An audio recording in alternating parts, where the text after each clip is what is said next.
The words hit me like a physical blow, each syllable a shard of ice. "Vivian, you're being let go."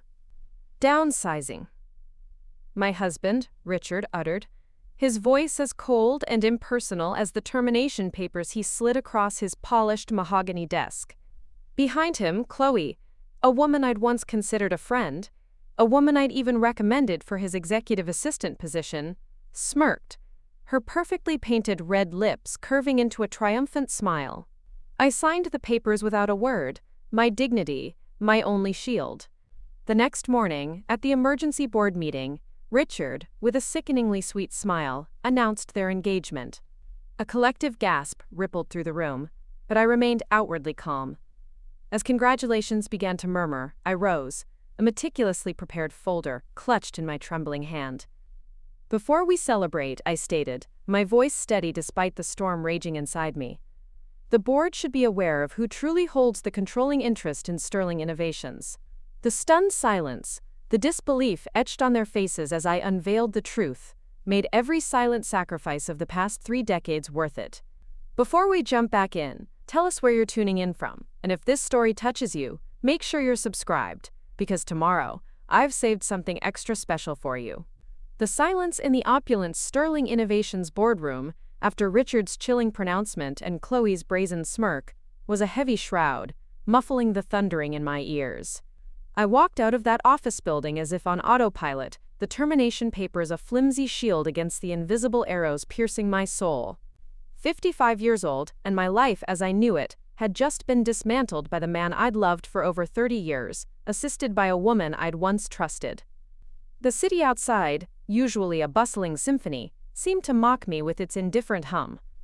Each step on the pavement felt like a betrayal, leading me further away from the corporate empire Richard and I had built, brick by painful brick, dream by shattered dream. My hands, usually steady, trembled as I steered my car through familiar streets, the GPS a redundant voice in the quiet cabin. The colonial house loomed before me as I pulled into the driveway, the home Richard and I had shared for 28 years, a sanctuary now tainted. The meticulously tended rose garden, bursting with late summer blooms, seemed oblivious to the implosion of my world. Its vibrant colors mocked the monochrome landscape of my emotions. Inside, I moved with a methodical detachment, shedding my blazer, placing my purse on the entryway table. The house was unnervingly silent. Richard wouldn't be home tonight. He'd texted about emergency meetings for tomorrow's board presentation. Another lie. The collection was growing, a suffocating archive of deceit. I poured myself a glass of the expensive Cabernet we'd been saving for our 30-year anniversary next month. I doubted we'd be celebrating that milestone now. The bitter irony wasn't lost on me. At 55, I had just been fired from the company I helped build, by the husband who was leaving me for a woman, Chloe, 15 years my junior, a woman I'd once considered a friend, a protégé even. My mind drifted back 3 years, to the fateful day Chloe Miller had reconnected with me after our college reunion. We hadn't been close at university, more acquaintances than friends, but she'd seemed genuinely interested in reconnecting. Over lukewarm coffee at a quaint cafe downtown, she'd mentioned losing her job in the recent economic downturn, her eyes, I now realized, holding a calculated glint I had completely missed at the time. It was a calculated look that had been disguised under a veneer of vulnerability, an almost childlike helplessness that had tugged at my heartstrings. Richard had mentioned needing a new executive assistant, I'd said, a casual remark, oblivious to the spiderweb she was already weaving around us. "With your organizational skills, you'd be perfect," I'd enthused, blind to the serpent beneath the surface. I could put in a word, that single act of kindness, that moment of well-intentioned naivete, had set everything in motion, orchestrating my own downfall with an almost poetic cruelty. I carried my untouched wine to the home office, the weight of the glass feeling heavier than usual. It was here, in this room, that Richard and I had spent countless evenings poring over blueprints, financial statements, and marketing strategies, fueled by caffeine and an unwavering belief in our shared vision. The faint scent of Richard's cologne, still lingering in the air, felt like a phantom limb, a painful reminder of a closeness that had been nothing more than an illusion. My fingers fumbled slightly as I unlocked the bottom drawer of my mahogany desk, a piece that had been a wedding gift from my parents. Inside, nestled beneath old tax documents and forgotten trinkets, lay a worn leather portfolio. Its aged surface, soft from years of neglect, held the weight of decades. These weren't just papers, they were fragments of my past, tangible proofs of a forgotten foundation. Financial statements, corporate bylaws, the original incorporation papers for what was then called Morris Medical Research, before Richard, with his characteristic flair for branding, had changed the name to Sterling Innovations during the rebrand 5 years ago. Most importantly, there was the investment agreement from 1997, signed by Richard Sterling, Kenneth Sterling, and myself, Vivian Dawson Morris. It was the foundational document, the very bedrock upon which our pharmaceutical empire had been built.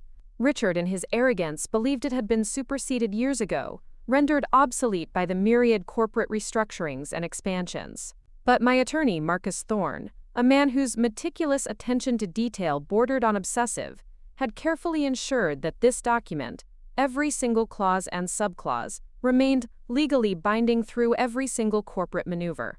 He had foreseen every potential pitfall, every possible loophole, safeguarding my interests with a foresight that now seemed almost prophetic. I took a shaky sip of the Cabernet, the rich, fruity notes doing little to soothe the bitter taste in my mouth, and allowed myself a small, grim smile. Tomorrow's board meeting would not go as Richard and Chloe expected. It would be a reckoning. Dar. That morning had been a surreal nightmare. Sitting across from Richard, my husband of 28 years, as he informed me with clinical detachment that my position as Director of Corporate Philanthropy was being eliminated. The reorganization requires streamlining executive positions, Richard had explained, not quite meeting my eyes, his gaze sliding past my shoulder as if avoiding a direct confrontation. The severance package is generous. Chloe had stood slightly behind him, a sleek tablet clutched in her hand, her expression professionally sympathetic, but unable to entirely mask the triumph glinting in her eyes. The emerald bracelet. On her wrist, a new piece I'd seen in Richard's desk drawer just last month, and foolishly assumed was my upcoming anniversary gift, glinted mockingly in the soft office light. "We need to focus on core competencies," she'd added, a master of corporate jargon, using phrases Richard had always despised until recently, preferring plain language. "The community initiatives, while admirable, aren't driving shareholder value." The irony of her statement had almost made me laugh aloud. If only they knew what would truly be driving shareholder value down by this time tomorrow. I had maintained my composure, my face a mask of serene resignation. I signed the termination agreement without argument, every stroke of the pen a silent declaration of war, and walked out, past stunned colleagues. Many of them had been with Sterling Innovations since the very beginning, since the days when we operated out of a converted warehouse with second-hand furniture and boundless hope. None of them knew what I knew. Few people remembered that Sterling Innovations had begun as Morris Medical Research, a struggling startup with a promising patent but no capital. Fewer still knew that the initial funding hadn't come from venture capitalists, or Kenneth Sterling, Richard's mentor, and the company's namesake. It had come from me. My inheritance from my grandmother. Every penny of the $400,000 she'd left me had funded those first critical years. We'd kept my investment quiet, at Richard's insistence. Investors and partners need to see me as the driving force, he'd explained, his ambition already shining brightly even then. Having my wife as the primary investor might undermine confidence, I'd agreed, foolishly believing in his vision and our unbreakable partnership. On paper, I became a minor shareholder. But Marcus, my attorney, had insisted on a contingency clause that would prove to be my salvation. "Vivian," he had said, his voice grave, "in the event of employment termination without cause, your shares will automatically convert to voting shares at a 3-to-1 ratio." My phone buzzed, vibrating with a text from Marcus. "Everything in place for tomorrow. 9 a.m. sharp. Don't be late." I replied with a simple, "I'll be there." Then, I sent another message to Francis Douglas, chairman of the board and Richard's oldest friend. "Francis, I need to address the board before Richard's presentation tomorrow. It's urgent. Please trust me on this. His response came quickly, a flurry of worried emojis accompanying the text. Vivian, what's going on? Richard mentioned you left the company. I typed carefully, each word chosen for maximum impact. I didn't leave, Francis. I was terminated. Tomorrow you'll understand why that distinction matters legally. Boss. Setting my phone aside, I walked through the house, touching familiar objects. The framed wedding photos on the mantel, the antique clock we'd bought in Vienna, the first dollar earned by Morris Medical, framed in Richard's study. So many memories, now irrevocably tainted, stained by betrayal. I climbed the stairs to our bedroom and opened the closet. Richard's side was half empty. He'd been gradually moving things to his downtown condo for months. I'd noticed, of course, but convinced myself it was for convenience, for late nights at the office. Another self-deception, another lie I'd told myself to preserve the illusion of a perfect life. In the bathroom, most of his toiletries were gone. Only his electric razor remained, the expensive one I'd given him for Christmas. How long had he been planning this? Had Chloe been more than his secretary from the beginning? Or had that relationship evolved over time, a slow-burning fuse, leading to this explosive moment? My mind reeled with the questions, the endless permutations of betrayal. The board meeting was scheduled for 9 a.m. tomorrow. Richard would be presenting his 5-year growth strategy, which now, to my horror, included the announcement of his engagement to Chloe, a detail I'd discovered in the presentation notes he'd carelessly left open on his laptop last week. Little did he know that Marcus had been working diligently with Kenneth Sterling's estate attorney since his death 6 months ago. Kenneth had known about my original investment, had helped structure it to protect me, his quiet wisdom a beacon of foresight. In fact, his final gift to me had been a letter, a stark warning, revealing Richard's plans to dilute my ownership through a series of maneuvers that would have succeeded had I remained employed by the company. My termination had inadvertently triggered the very clause that would be Richard's undoing. I packed an overnight bag, a strange sense of liberation washing over me, and left a note on the kitchen counter. Staying at the lake house tonight. We'll talk after tomorrow's meeting. As I drove toward the secluded property that had been my sanctuary over the years, a strange calm settled over me. 28 years of marriage were ending, but something else, something truthful, something profound, was about to begin. Tomorrow would change everything. The next morning, the Sterling Innovations boardroom fell silent as I entered. 14 executives were seated around the gleaming conference table, all averting their eyes as I approached, as if my very presence was an accusation. All except Francis Douglas, who rose halfway from his chair, confusion evident on his weathered face. "Vivian, I didn't expect," he began, his voice tinged with a mixture of surprise and concern. "I invited her," Richard interrupted smoothly, adjusting his red power tie, a nervous gesture I recognized from countless high-stakes presentations. For the announcement portion, Chloe sat beside him, elegant in a navy dress I recognized from the company catalog I'd helped develop last spring. The irony wasn't lost on me. She'd positioned herself exactly where I used to sit during quarterly meetings, notebook open, pen poised, ready to record the demise of my life. "Good morning, everyone," I said, my voice steady, despite the furious thundering in my chest, a drumbeat of righteous fury. I took the empty seat at the far end of the table, directly opposite Richard, the physical distance between us mirroring the chasm that had opened in our marriage. Richard cleared his throat, a nervous habit. "Before we get to the quarterly financials, I have 2 announcements to make." His eyes briefly met mine, a flicker of what might have been regret, quickly replaced by steely resolve. "As some of you may have heard," he began, his corporate smile firmly in place, a grotesque mask, "Vivian has decided to leave Sterling Innovations to pursue other opportunities." Several board members shifted uncomfortably. Francis frowned, glancing between Richard and me, his face a canvas of confusion and unease. "The corporate philanthropy department will be restructured under marketing," Richard continued, oblivious to the growing discomfort. "Effective immediately, Genevieve from marketing will absorb those responsibilities." Genevieve, a talented younger executive I'd mentored, looked down at her hands, clearly uncomfortable with how she'd received the promotion, her promotion a byproduct of my termination. And on a personal note, Richard's voice softened, morphing into a saccharine tone as he turned to Chloe, taking her hand.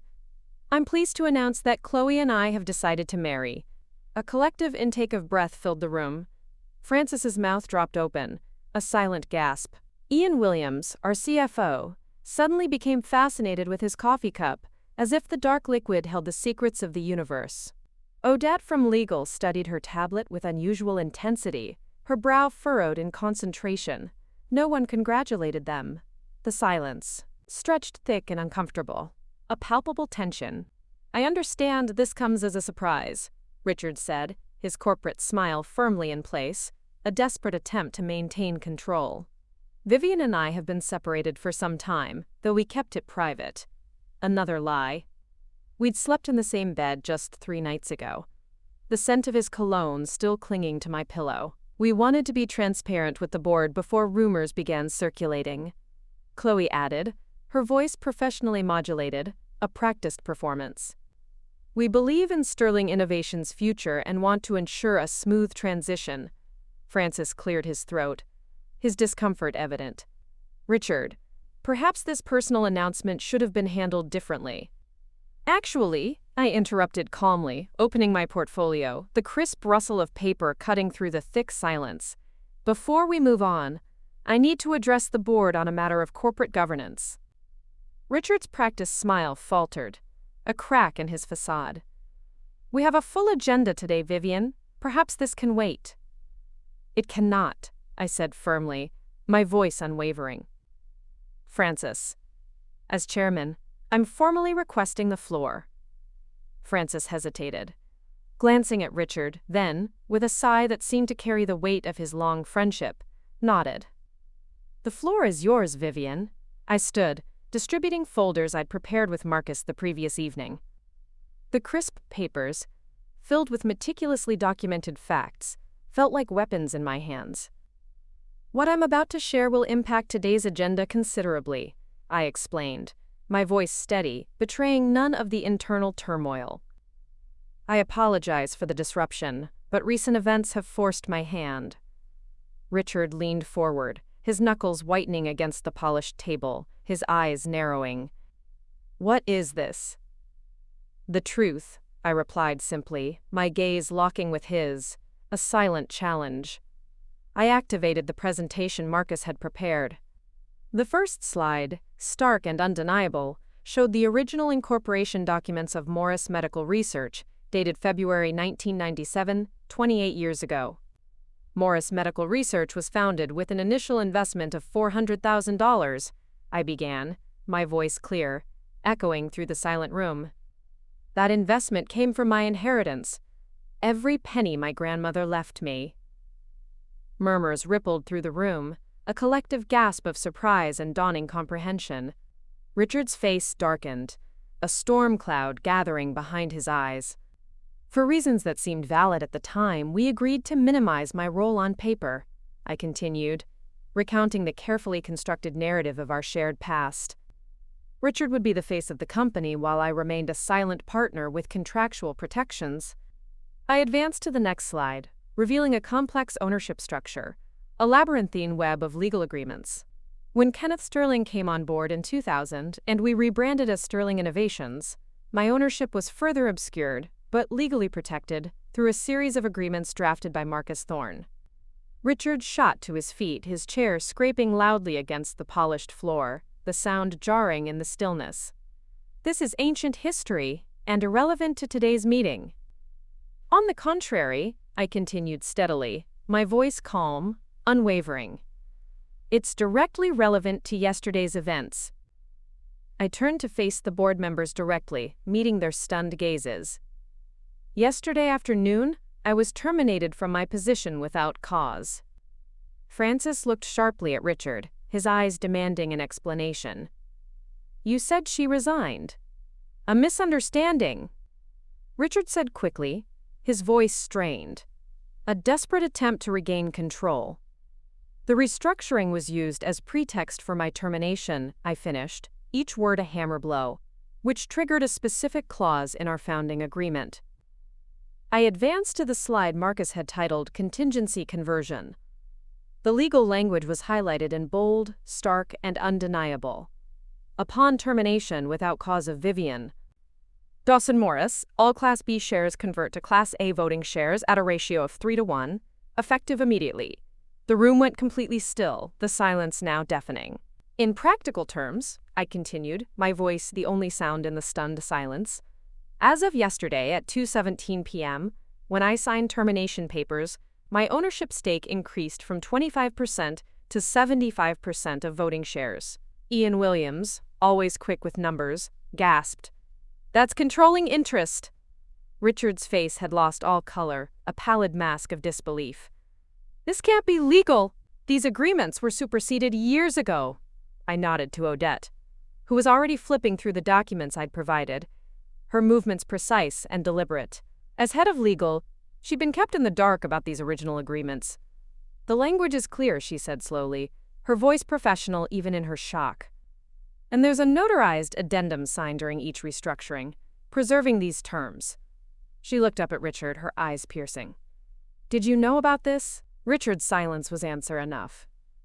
"Kenneth knew," I said quietly, my gaze sweeping across the stunned faces in the room. He helped ensure these protections remained in place through every corporate evolution.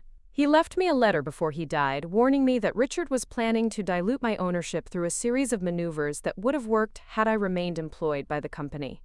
Chloe was frantically scrolling through her tablet, her fingers a blur, likely searching for legal loopholes, for any crack in the impenetrable wall I had just erected. As majority shareholder, I continued, my voice gaining strength with each word, my first action is to call for a vote of no confidence in the current CEO, effective immediately. Richard slammed his hand on the table, the sharp crack echoing through the room. "This is absurd. You can't just walk in and—" "I can," I interrupted calmly.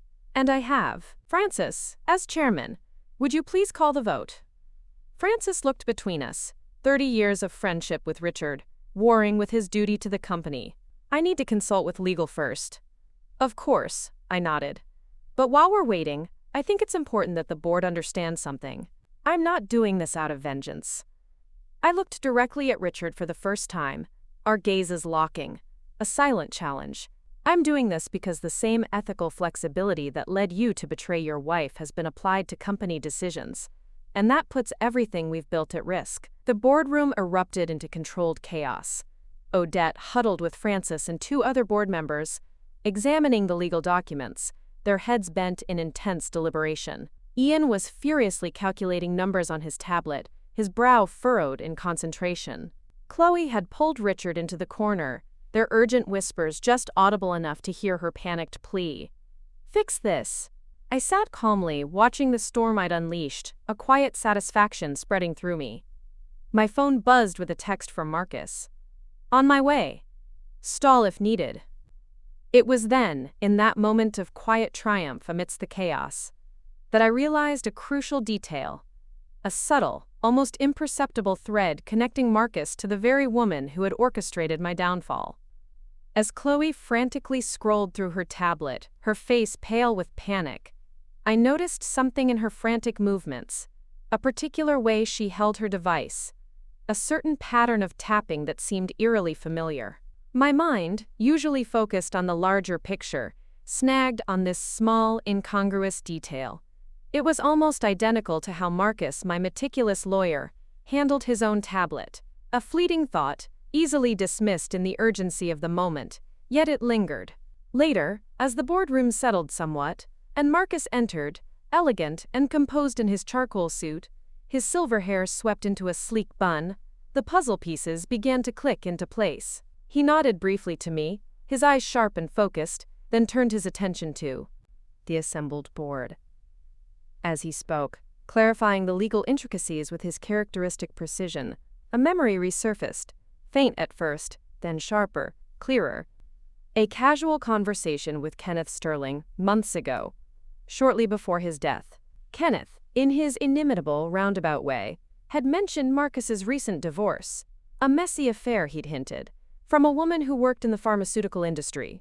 A, quote, young, ambitious firebrand, he'd called her. The description, then abstract, now painted a chillingly specific picture. Chloe. It was Chloe. Marcus, my calm, unwavering ally, was Chloe's ex-husband. The realization hit me with the force of a physical blow, a strange mixture of shock, and a perverse sense of cosmic justice. The universe, it seemed, had a twisted sense of humor. The very twist I had planned to unleash upon Richard and Chloe, the unexpected ally who would unravel their carefully constructed deception, was now bound by a personal history I had never anticipated. It added a layer of complexity, of deeply personal stakes, to an already volatile situation.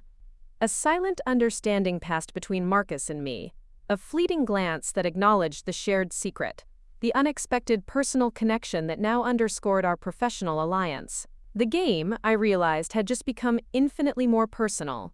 The irony was palpable, almost unbearable. My new lawyer, the architect of Richard's downfall, was the very man who had once been married to the woman who had stolen my husband. The web of deceit, betrayal, and unexpected connections was far more intricate than I had ever imagined.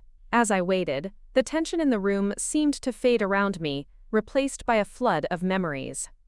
The Richard standing before me now, rigid with anger, his eyes cold with calculation, was unrecognizable from the man I'd fallen in love with decades ago. My mind drifted back to spring 1996. I was 25 years old, reviewing medication protocols in my small office at University Medical Center when a tall, lanky man with earnest eyes and unruly brown hair knocked on my doorframe. "Excuse me," he said, his lab coat slightly rumpled, a charming disarray. "I'm Dr. Richard Sterling from Research. I need to discuss the tracking system for the clinical trial medications." That first meeting lasted 2 hours, extending well past my lunch break.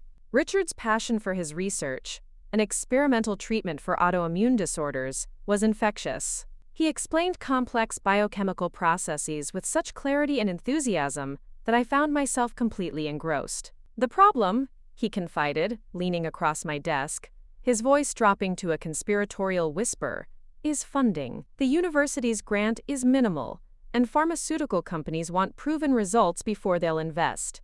Catch-22. I nodded, understanding immediately. You need money to get results, but you need results to get money. His smile transformed his serious face, lighting up his eyes. Exactly. Someone who understands. We began meeting regularly, officially to coordinate trial medications, unofficially because we simply enjoyed each other's company. 3 months later, we were dating. 6 months after that, Richard received the devastating news that his research funding was being cut entirely. "What happened?" I asked, seeing the despair etched on his face. He handed me the letter wordlessly. "They're redirecting resources to more promising projects," he said bitterly, his voice raw with disappointment. That night, in my apartment, we sat surrounded by his research notes and proposals, rejected by 7 different pharmaceutical companies. The coffee table disappeared beneath stacks of papers, representing years of his tireless work. "This treatment could help thousands of people," I said, reviewing his meticulous data, recognizing the profound potential. "These companies are being short-sighted." Richard ran his hands through his hair, a gesture I'd come to recognize as his signature sign of frustration. "Without institutional backing, no one will take the risk. Years of research wasted." I watched him, brilliant, dedicated, but utterly defeated in that moment, and thought about my own recent loss. My grandmother had passed away just 2 months earlier, leaving me her life savings. The money sat untouched in my bank account while I contemplated my future. I'd considered buying a house, investing conservatively, perhaps funding further education. What if we did it ourselves? The words left my mouth before I'd fully formed the thought, a wild, impulsive idea. Richard looked up, confusion crossing his features. "Did what? Start a research company? Develop the treatment independently?" He laughed, a short, bitter sound, then stopped when he saw my earnest expression. "Vivian, that would take hundreds of thousands of dollars." 400,000 to be exact, I said quietly. My inheritance from my grandmother. The memory of his face in that moment, shock transforming into disbelief, then cautious hope, remained one of my most treasured. That night, on my second-hand sofa, our hands intertwined, we dreamed about what would become Morris Medical Research. "We'll be partners," I said, excitement building, as we sketched plans on the back of a pizza delivery menu. "Your research, my funding, and pharmaceutical expertise." Richard grew serious, taking my hands in his gaze intense. "I can't let you risk everything." "I believe in you," I said simply. "I believe in this treatment, and I believe in us." 2 weeks later, he proposed on the rooftop of the hospital where we'd met. 2 months after that, we were married in a small ceremony with my parents and his mother in attendance. And by fall, we had incorporated Morris Medical Research, with Richard as the public face and primary researcher, and me as the silent partner and administrator. The first years were lean and challenging. We worked out of a converted warehouse space with minimal equipment, fueled by coffee and an almost fanatical dedication. Richard conducted his research while I managed the business side, setting up accounting systems, navigating regulatory requirements, and stretching my inheritance to cover each month's expenses, making every penny count. Our breakthrough came in our 3rd year. Richard's late nights had finally yielded promising results, enough to attract attention in the industry. When Kenneth Sterling, a respected pharmaceutical executive nearing retirement, expressed interest in our research, it felt like divine intervention. He brought industry connections, additional funding, and invaluable mentorship. On a warm evening in 1999, Kenneth invited us to his country club, a place so exclusive I'd felt uncomfortable despite wearing my best dress. Over dinner, he studied us with shrewd eyes. "You've got something special here," Kenneth told us, swirling his wine thoughtfully. "But you need to think about structure and optics." Later that evening, in Kenneth's wood-paneled home office, he raised concerns that would alter the course of our lives. "The pharmaceutical industry is still an old boys' club," he said bluntly, swirling brandy in a crystal glass. "They'll take a male researcher more seriously, especially with this kind of breakthrough treatment." "That's archaic," I protested, my idealism bristling. "It is," Kenneth agreed, his expression grave. "But it's reality. If you want this treatment to reach patients, which should be the ultimate goal, you need to play the game."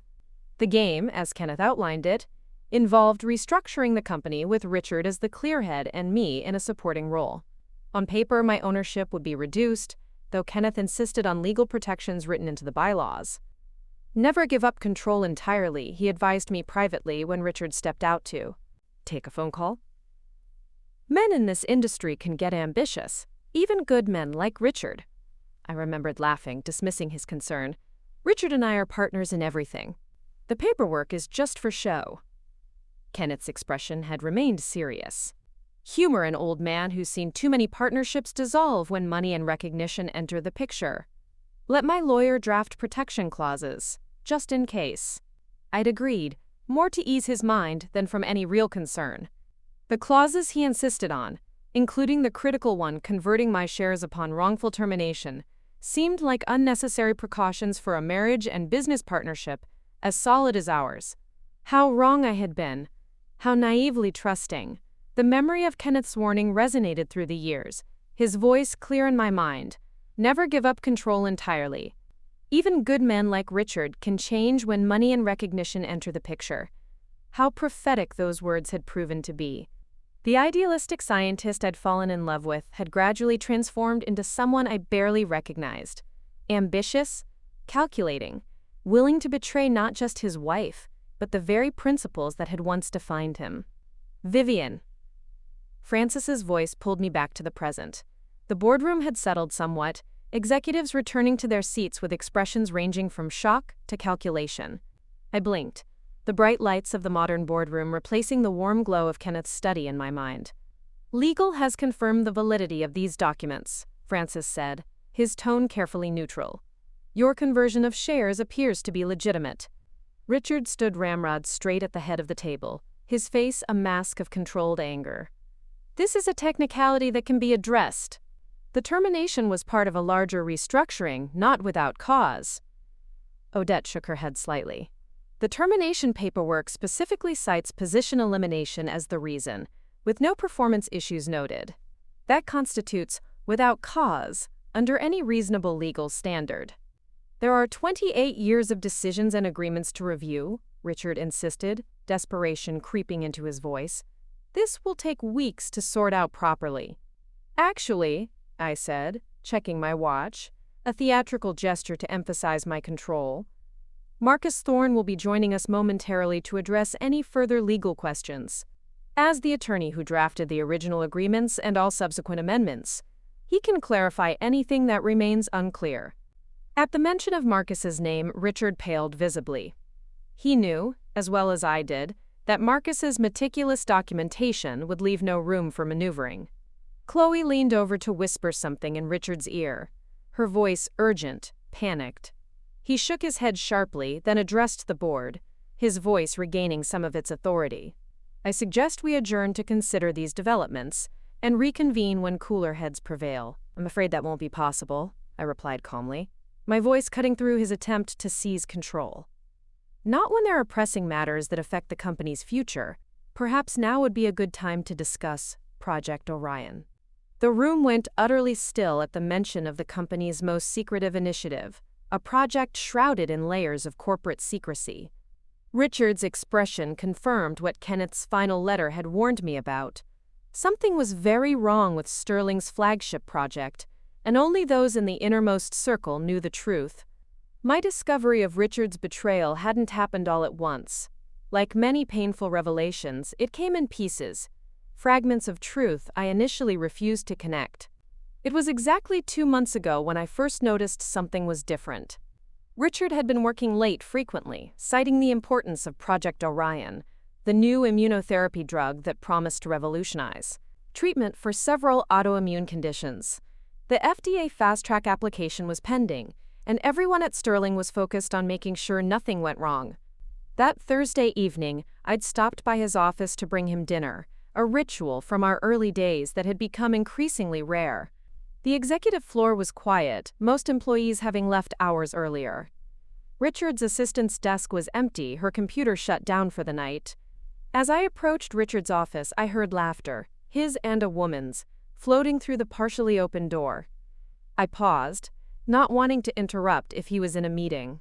They'll never know the difference, Chloe's voice, unmistakable with its slight southern lilt, resonated clearly. The modified data looks completely natural. Besides, the side effects are minimal. Minimal, but reportable, Richard replied, his tone serious despite his earlier laughter. If the FDA sees the original trial results, they'll delay approval by years. Which is why the original results no longer exist, Chloe said confidently, her voice laced with chilling self-assurance. Just the adjusted ones. I froze, the takeout bag suddenly heavy in my hand, the aroma of our favorite Thai food turning to ash in my mouth. Data modification. Hiding side effects from the FDA. This was more than unethical. It was potentially criminal.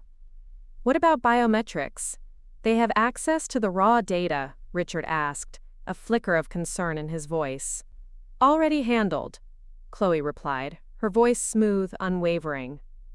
Ian's team is working with the sanitized version I provided. Only you and I have seen the complete picture. The takeout bag slipped from my fingers, landing with a soft thud on the carpeted hallway. I quickly retrieved it, my heart pounding a frantic rhythm against my ribs, and retreated silently around the corner. I needed to think, to process what I'd heard without confrontation. If Richard and Chloe were falsifying data for the FDA submission, people could be harmed, and Sterling would face devastating consequences when the truth eventually emerged. I left the building without delivering the food, sending Richard a text that I'd been called away to help a friend with an emergency. That night, I barely slept, torn between loyalty to my husband and the company we'd built, and the ethical breach I couldn't ignore. The next day, I began paying closer attention. I noticed how Chloe lingered in Richard's office, doors closed for hours at a time. How Richard's demeanor changed when she entered a room. The subtle touches, the private jokes, the shared glances, all the signs I'd been too trusting or too busy to recognize. But more disturbing than the hints of a personal betrayal were the whispers about Project Orion. Multiple departments seemed to be working with different data sets. Questions from the regulatory team were being intercepted by Chloe rather than routed directly to the researchers. A week after overhearing their conversation, I worked late, waiting until Richard texted that he was meeting with investors for dinner. I used my emergency access code, rarely needed in my role but maintained since the company's founding, to enter his office. I wasn't proud of searching my husband's workspace, but the stakes were too high to ignore my suspicions. On his computer, I found nothing unusual. Richard was too careful for that. But in his credenza, locked but accessible with the master key I still possessed from my days managing office operations, I found a flash drive labeled simply, Orion, Original. Hands trembling, I copied the contents to my personal drive before returning it exactly as I'd found it. Later that night, reviewing the files in my home office while Richard attended yet another late meeting, my worst fears were confirmed. The original trial data for Orion showed concerning liver toxicity in 8% of participants. Not life-threatening, but significant enough to require special monitoring and clear warnings. The revised data, which I'd seen in official reports, showed less than 1% incidence, statistically indistinguishable from the placebo group. The falsification was clever, subtle enough that only someone specifically looking for discrepancies would notice, but it was unquestionably deliberate and dangerous. My personal discovery came 2 days later. After downloading the Orion files, I'd grown more suspicious about every aspect of Richard's behavior. I checked his calendar, noting frequent gaps with no appointments listed. I reviewed his expenses, finding dinners and hotel charges with no corresponding business meetings. Then came the text message, not meant for me at all. I was driving us to a charity gala, Richard in the passenger seat checking emails on his phone, when a message notification appeared. Miss you already. Last night was amazing.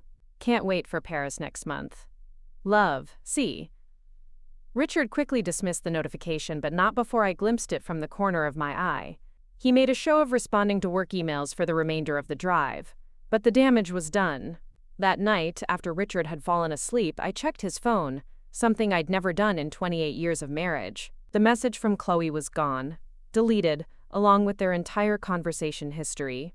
But his travel itinerary remained, showing a solo research conference in Paris the following month. The next morning, I scheduled lunch with Marcus Thorne, our longtime attorney, and the man who had drafted those crucial protection clauses at Kenneth's insistence all those years ago.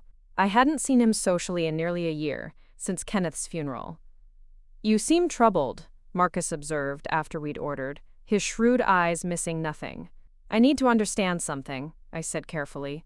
"Hypothetically, if someone at Sterling were falsifying data for FDA submissions, what would the implications be?" Marcus's eyebrows rose, but his voice remained measured. "Hypothetically, criminal charges, massive fines, potentially the end of the company, definitely the end of any careers involved."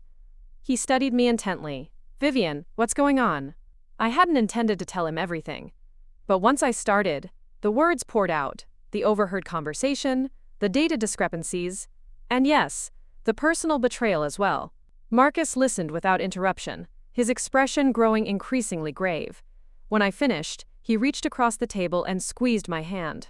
"First, we need to protect you," he said firmly. "Then we address the company issues." Kenneth would be heartbroken to see what's happening, but grateful he insisted on those protection clauses. He opened his briefcase and withdrew a folder. "I've been meaning to give you this." Kenneth left it with instructions to deliver it if I ever sensed trouble at Sterling.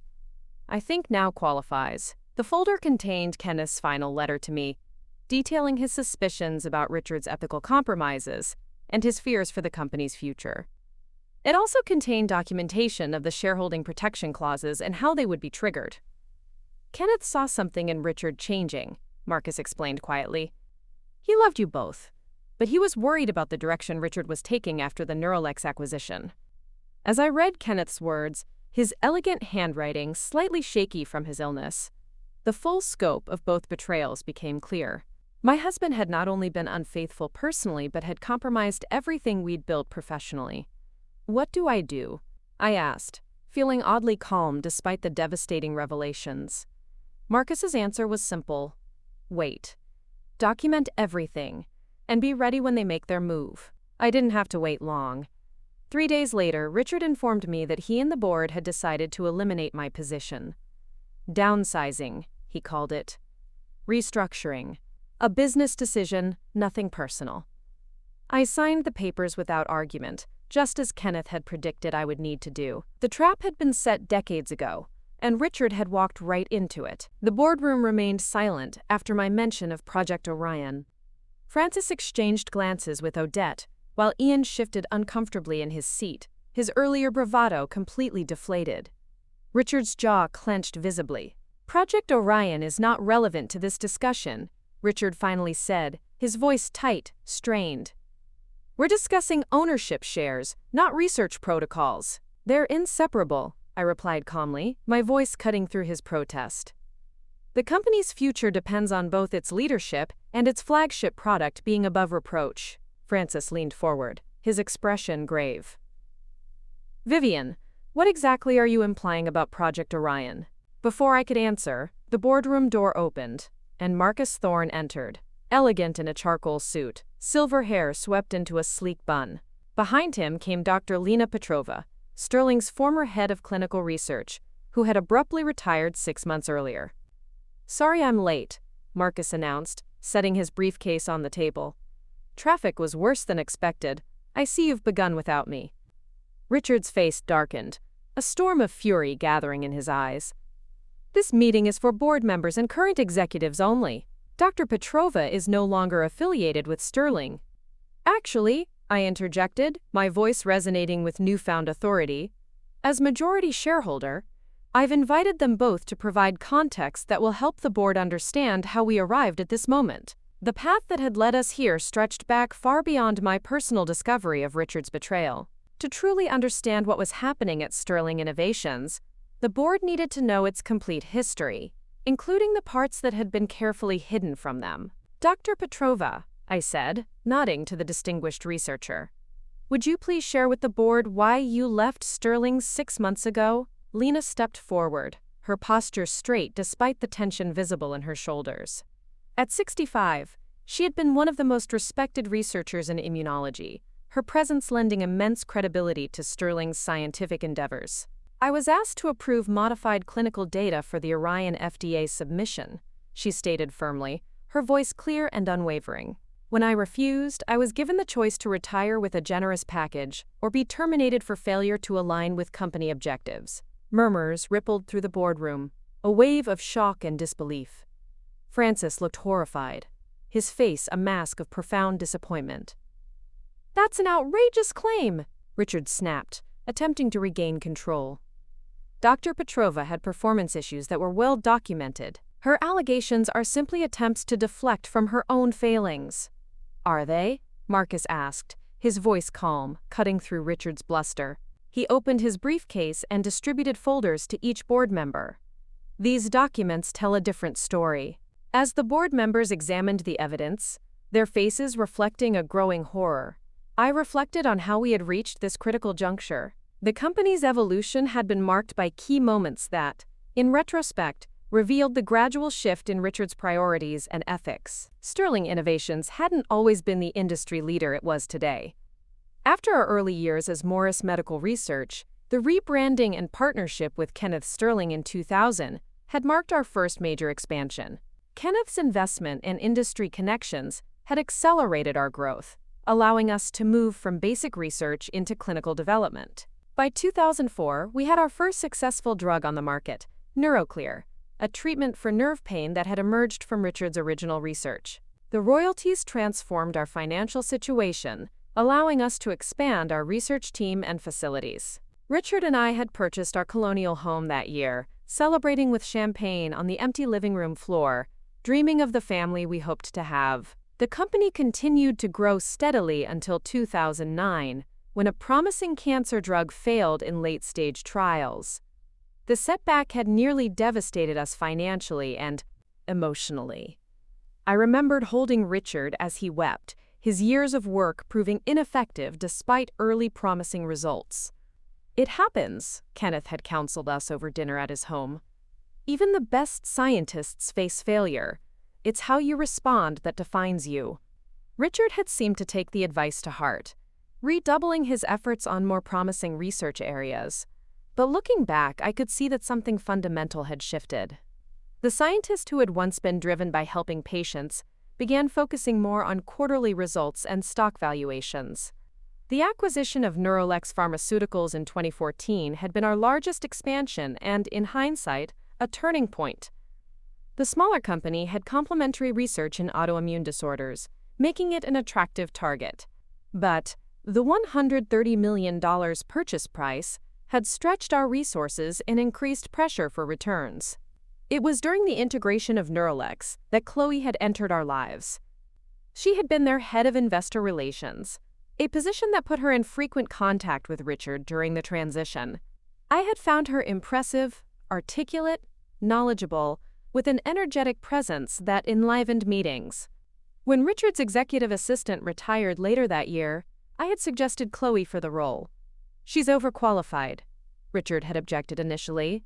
"An executive position at Neurolex to an assistant role? It would keep her in the company during the restructuring," I had countered.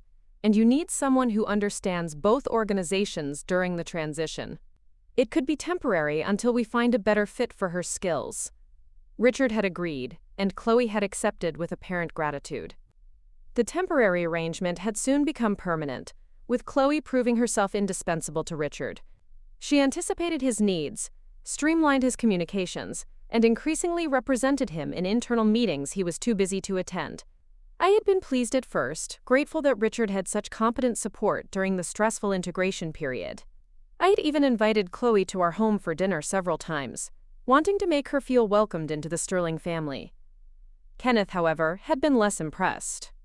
"Watch that one," he had murmured to me at the company holiday party in 2015, nodding toward Chloe as she laughed at something Richard said. "She's ambitious in ways that aren't always healthy for an organization." I had dismissed his concern as old-fashioned caution. "She's good at her job, Kenneth. Richard trusts her." "That's what worries me," he had replied, his eyes serious despite his smile. Kenneth's health had begun declining the following year. By 2017, he had stepped back from active involvement in company operations, though he maintained his position on the board. His absence had created a vacuum that Richard quickly filled, consolidating his authority as CEO and chairman. The company had continued its upward trajectory. Project Orion had emerged from our researchers' work in 2019, showing extraordinary promise for treating multiple autoimmune conditions with a single approach. The potential market was enormous, and the FDA had granted fast-track designation based on early results. When Kenneth passed away last year, his final board meeting had included a warning that now seemed prophetic. "Never sacrifice integrity for speed," he had told the assembled executives. "Our responsibility is to patients first, shareholders second." At his funeral, Richard had delivered a moving eulogy about Kenneth's principles and vision. Less than 6 months later, he had begun dismantling those very principles in pursuit of faster approval for Orion. Now, in the boardroom, the evidence of that betrayal lay before the shocked board members. Marcus's documents included side-by-side comparisons of the original and modified trial data, emails between Richard and Chloe discussing how to manage the results, and Dr. Petrova's formal objections before her forced retirement. "This is potentially criminal," Odette said finally, looking up from the folder with horror. "If the FDA discovers this manipulation, which they will," Dr. Petrova interjected, "when patients start experiencing the liver toxicity at 3 times the rate reported in our submission." Francis turned to Richard, his expression a mixture of disbelief and anger. "Is this true? Did you authorize these changes to the Orion data?" Richard's face had gone from flushed to ashen. Beside him, Chloe stared straight ahead, her earlier confidence evaporated. "The modifications were within acceptable statistical parameters," Richard said finally, his voice regaining a sliver of its usual confidence. "Every pharmaceutical company makes judgment calls about how to present clinical data." "Not like this," Dr. Petrova countered firmly. "This crosses every ethical and legal line in clinical research." I watched my husband, the brilliant scientist I had once invested everything in, attempting to justify actions that violated everything we had once stood for.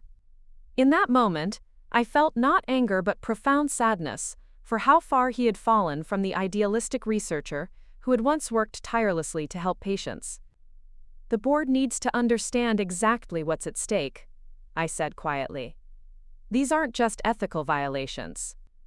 They threaten the very existence of sterling innovations and the treatments that help millions of patients." The boardroom fell into stunned silence as the members processed the evidence before them. Francis looked physically ill, while Ian frantically flipped through the financial implications outlined in the final pages of Marcus's report.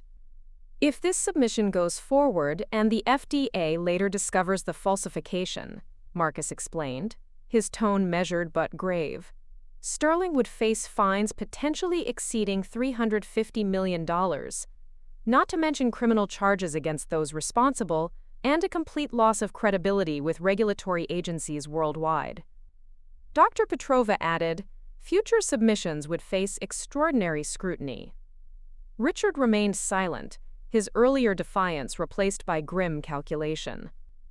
Chloe whispered urgently in his ear, but he shook his head slightly in response.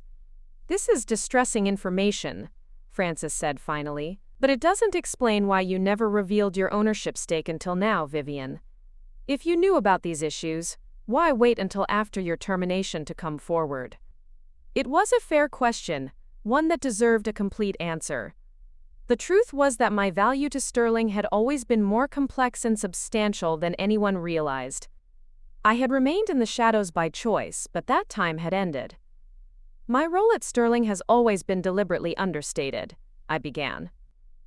"Most of you know me as the Director of Corporate Philanthropy, overseeing charitable initiatives and public engagement. But that position was merely my official capacity." I opened my laptop and connected it to the room's projection system. The screen displayed a simple organizational chart, showing positions rather than names. Since our founding, I've served as an internal check and balance, someone who could observe operations from multiple levels without the filters typically placed around executives. I highlighted several positions on the chart. I've had direct access to departments across the organization, from research to regulatory to manufacturing. Ian nodded slowly. "You've always had unusual visibility across divisions. I assumed it was because of your marriage to Richard." "Partially," I acknowledged, "but it was also by Kenneth's design. He believed pharmaceutical companies needed ethical guardians who could see the full picture without departmental biases." I advanced to the next slide, showing a timeline of major company decisions dating back 15 years. In 2007, I identified manufacturing inconsistencies in our Montreal facility before they triggered a recall, I explained, pointing to the first entry. In 2010, I restructured our patient assistance program, simultaneously improving access and saving $4.5 million annually. In 2013, I developed our relationship with the Indonesian Health Ministry, opening a market that now generates $50 million in annual revenue. Francis leaned forward, studying the timeline with newfound interest.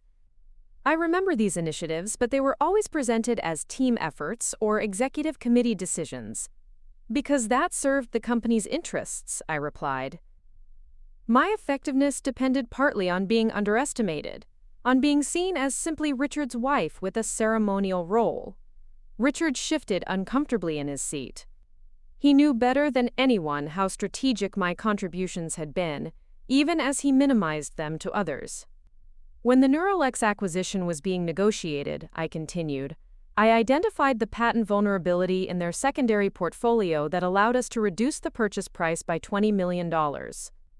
Richard presented the finding to the board, but the research was mine." Several board members exchanged glances. They'd praised Richard extensively for that particular insight. "Most recently," I added, "I established our partnership with Meridian Research Network, giving us access to their patient data platform for clinical trials." I highlighted the entry from just 8 months ago.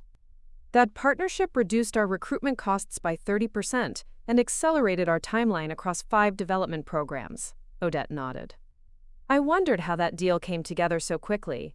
Meridian had previously refused partnerships with 3 other pharmaceutical companies. Their CEO's daughter benefited from our patient assistance program for NeuroClear, I explained. The relationship I built through that experience opened doors that would have remained closed to traditional business approaches. I closed the laptop, turning to face the board directly. My value to Sterling has never been limited to corporate philanthropy. I've been integral to operations, strategy, and relationships since our founding. Richard knows this better than anyone. All eyes turned to Richard, who had the decency to look momentarily abashed before his expression hardened again. Vivian has contributed in various ways over the years, he acknowledged stiffly, but her position was legitimately eliminated in our restructuring plan. The timing may seem convenient, but the decision was based on business needs. Was it? Marcus asked, raising an eyebrow. He displayed a slide showing the internal memo authorizing my termination, dated just 2 days after I had met with Dr. Petrova to discuss my concerns about the Orion data. This timeline suggests the restructuring was hastily planned after Vivian began asking questions about Project Orion, Marcus observed, not as part of a long-term organizational strategy. Chloe finally spoke up, her voice tightly controlled. These insinuations are inappropriate. Richard made difficult business decisions for the good of the company. Including your promotion to Vice President of Strategic Initiatives? I asked quietly, my gaze piercing. A position created the same day mine was eliminated? Spots of color appeared on Chloe's cheeks. I earned that promotion through years of dedication. No one is questioning your work ethic, Chloe, I replied evenly, but the timing and circumstances merit examination. I turned back to the board members, whose expressions ranged from confusion to growing comprehension. They were beginning to understand the full picture, not just of Richard's personal betrayal, but of his systematic effort to remove anyone who might interfere with his plans for Orion. Preparing and narrating this story took us a lot of time, so if you are enjoying it, subscribe to our channel. It means a lot to us. Now back to the story. What many of you don't know is that I've maintained relationships with the researchers who actually developed Orion, I continued. While Richard managed the executive aspects, I stayed connected to the scientists doing the work. I nodded to Dr. Petrova, who opened her own laptop and brought up a different set of data. For the past 3 months, I've been working with Dr. Petrova and her former team on an alternative approach to address the liver toxicity issues in Orion, I explained. Rather than hiding the problem, we've been solving it. Dr. Petrova took over, her scientific expertise evident as she walked the board through the modified formulation her team had developed by adjusting the delivery mechanism and dosing protocol. We've reduced toxicity to clinically insignificant levels while maintaining efficacy, she explained, pointing to comparative charts. These results are preliminary but promising enough that we could approach the FDA with a transparent amendment to our application. The solution was elegant and completely different from Richard's approach of concealment. This alternative would delay approval by approximately 6 months, Dr. Petrova concluded. But it would result in a safer, more effective product with no regulatory risks. Francis turned to Richard. Why wasn't this approach pursued originally? Richard's jaw tightened. The delay would have pushed approval into next fiscal year, affecting our financial projections and stock performance. And your performance bonuses, Ian added quietly, the financial implications becoming clear to the CFO. You risked patient safety, company reputation, and potentially the entire future of Sterling for a faster approval timeline? Francis asked, disbelief evident in his voice. I made decisions under tremendous pressure to deliver results, Richard responded defensively. The entire pharmaceutical industry operates under these constraints. Not like this, Francis replied firmly. Not at Sterling. Not under Kenneth's principles. I watched the board members' expressions shift as they processed everything they'd learned. My hidden value to the company had always extended far beyond my official title. I had been its ethical compass, its relationship builder, its problem solver. Richard had known this when he married me, appreciated it for years, then deliberately pushed me aside when my integrity became inconvenient.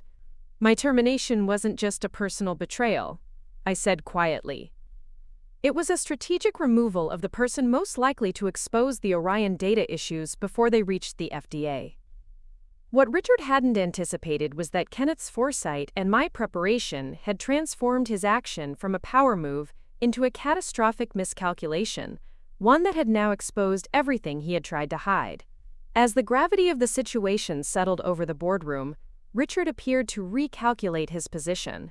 His initial shock had given way to a more measured demeanor, the negotiator emerging from the defeated executive. "These are serious allegations that deserve proper investigation," Richard said, his voice regaining some of his familiar, calculated confidence, the seasoned negotiator emerging from the defeated executive. "But right now, we're in the middle of a critical FDA submission. Any disruption could destroy years of work and hundreds of millions in investment." He turned to face the board members directly, his gaze sweeping across their faces, searching for any flicker of doubt he could exploit. "I propose we table this discussion, continue with the current Orion timeline, and form a committee to investigate these claims thoroughly. After approval, we can submit amendments if necessary." It was a calculated appeal to financial interests, prioritizing short-term approval over ethical concerns, a desperate gambit to salvage his crumbling empire. I watched several board members consider his proposal, their expressions revealing the internal conflict between corporate responsibility and immediate shareholder value. This was precisely the moment I had prepared for, in the weeks since discovering Richard's betrayal. My response had not been emotional or impulsive, but carefully orchestrated to address exactly this scenario. "That approach would compound the legal exposure rather than mitigate it," I said calmly, cutting through his renewed confidence. "Fortunately, I've developed an alternative strategy." I nodded to Marcus, who distributed another set of documents to the board members. Crisp, pristine papers, each page a testament to meticulous planning. "What you're receiving is a comprehensive transition plan," I explained, my voice firm and unwavering. "It includes 3 key components. First, a voluntary disclosure to the FDA regarding the Orion data issues. Second, submission of Dr. Petrova's modified formulation as an amendment to the current application. And third, a leadership restructuring to ensure proper oversight moving forward." The board members flipped through the detailed proposal, 38 pages of precisely outlined steps, timelines, and contingencies. "You prepared all this since yesterday?" Francis asked, clearly impressed by the thoroughness, his voice laced with disbelief.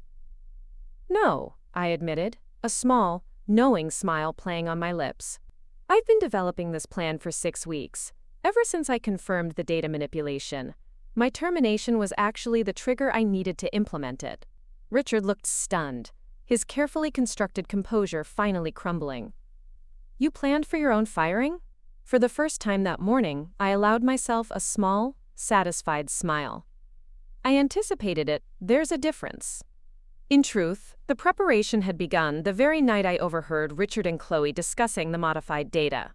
Instead of confronting them immediately, which would have allowed time for evidence to disappear, I had methodically built my case and prepared for multiple scenarios. First, I had secured the original Orion data, creating multiple encrypted backups stored in locations Richard couldn't access, scattered across secure cloud servers and physical hard drives. Then I had reached out to Dr. Petrova, arranging our first discreet meeting at a quiet coffee shop 20 minutes from Sterling's headquarters. "I need to understand what really happened with your departure," I had told her, careful to speak quietly despite the bustling cafe around us. The relief on her face had been palpable as she realized someone finally wanted the truth. "I've been waiting for someone to ask," she'd replied, pulling out a worn notebook filled with meticulous documentation of the changes she'd been asked to approve, a damning testament to Richard's corruption.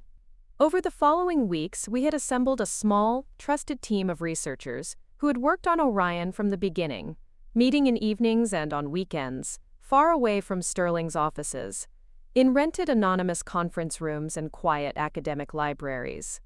They had developed and tested the modified formulation that addressed the liver toxicity issues, working tirelessly, driven by a shared commitment to scientific integrity.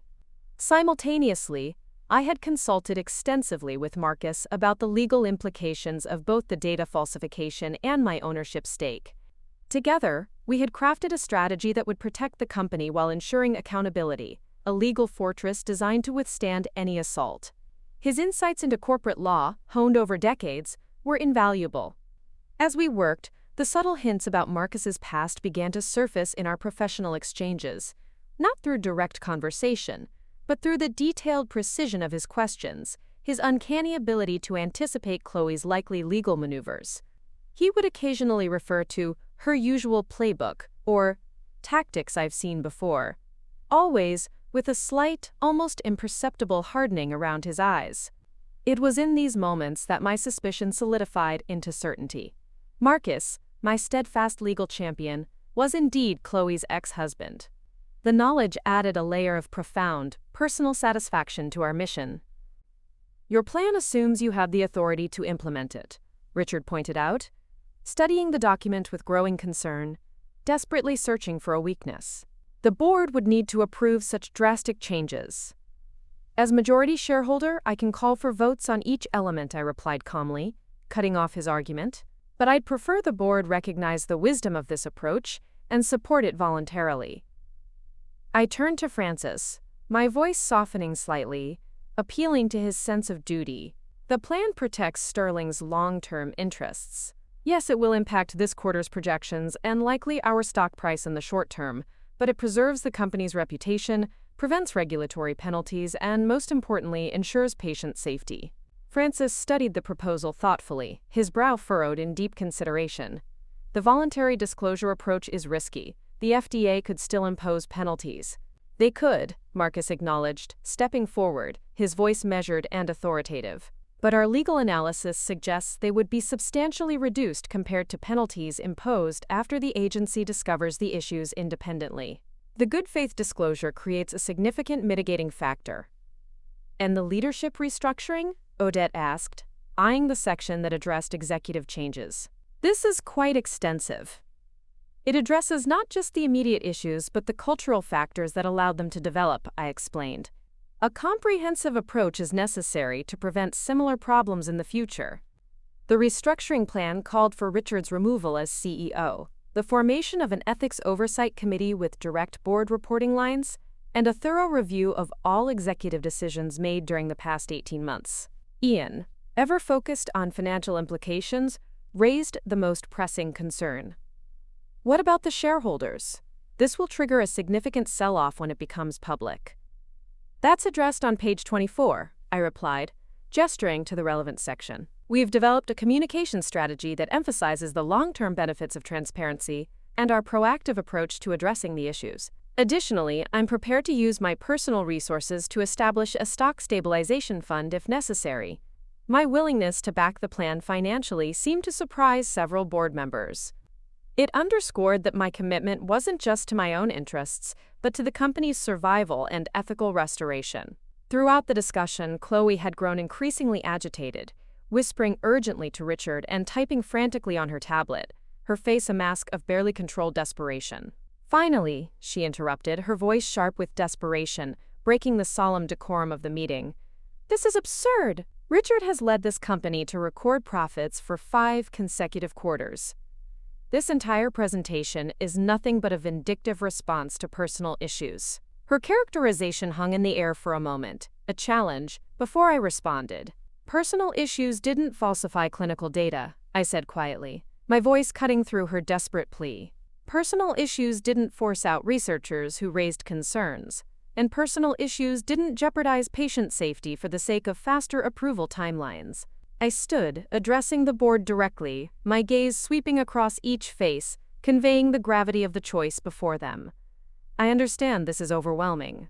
You're being asked to choose between continuing a comfortable but dangerous path or taking a difficult but principled stand." I paused, looking each member in the eye. Kenneth Sterling built this company on the belief that doing right by patients would ultimately do right by shareholders. I'm asking you to honor that legacy. Francis looked down at the proposal again, then at Richard, his expression troubled. 28 years of friendship warring with his responsibility as chairman. "Richard," he said finally, his voice heavy with resignation, "would you and Chloe step out for a few minutes? The board needs to discuss this privately." Richard rose slowly, his expression unreadable.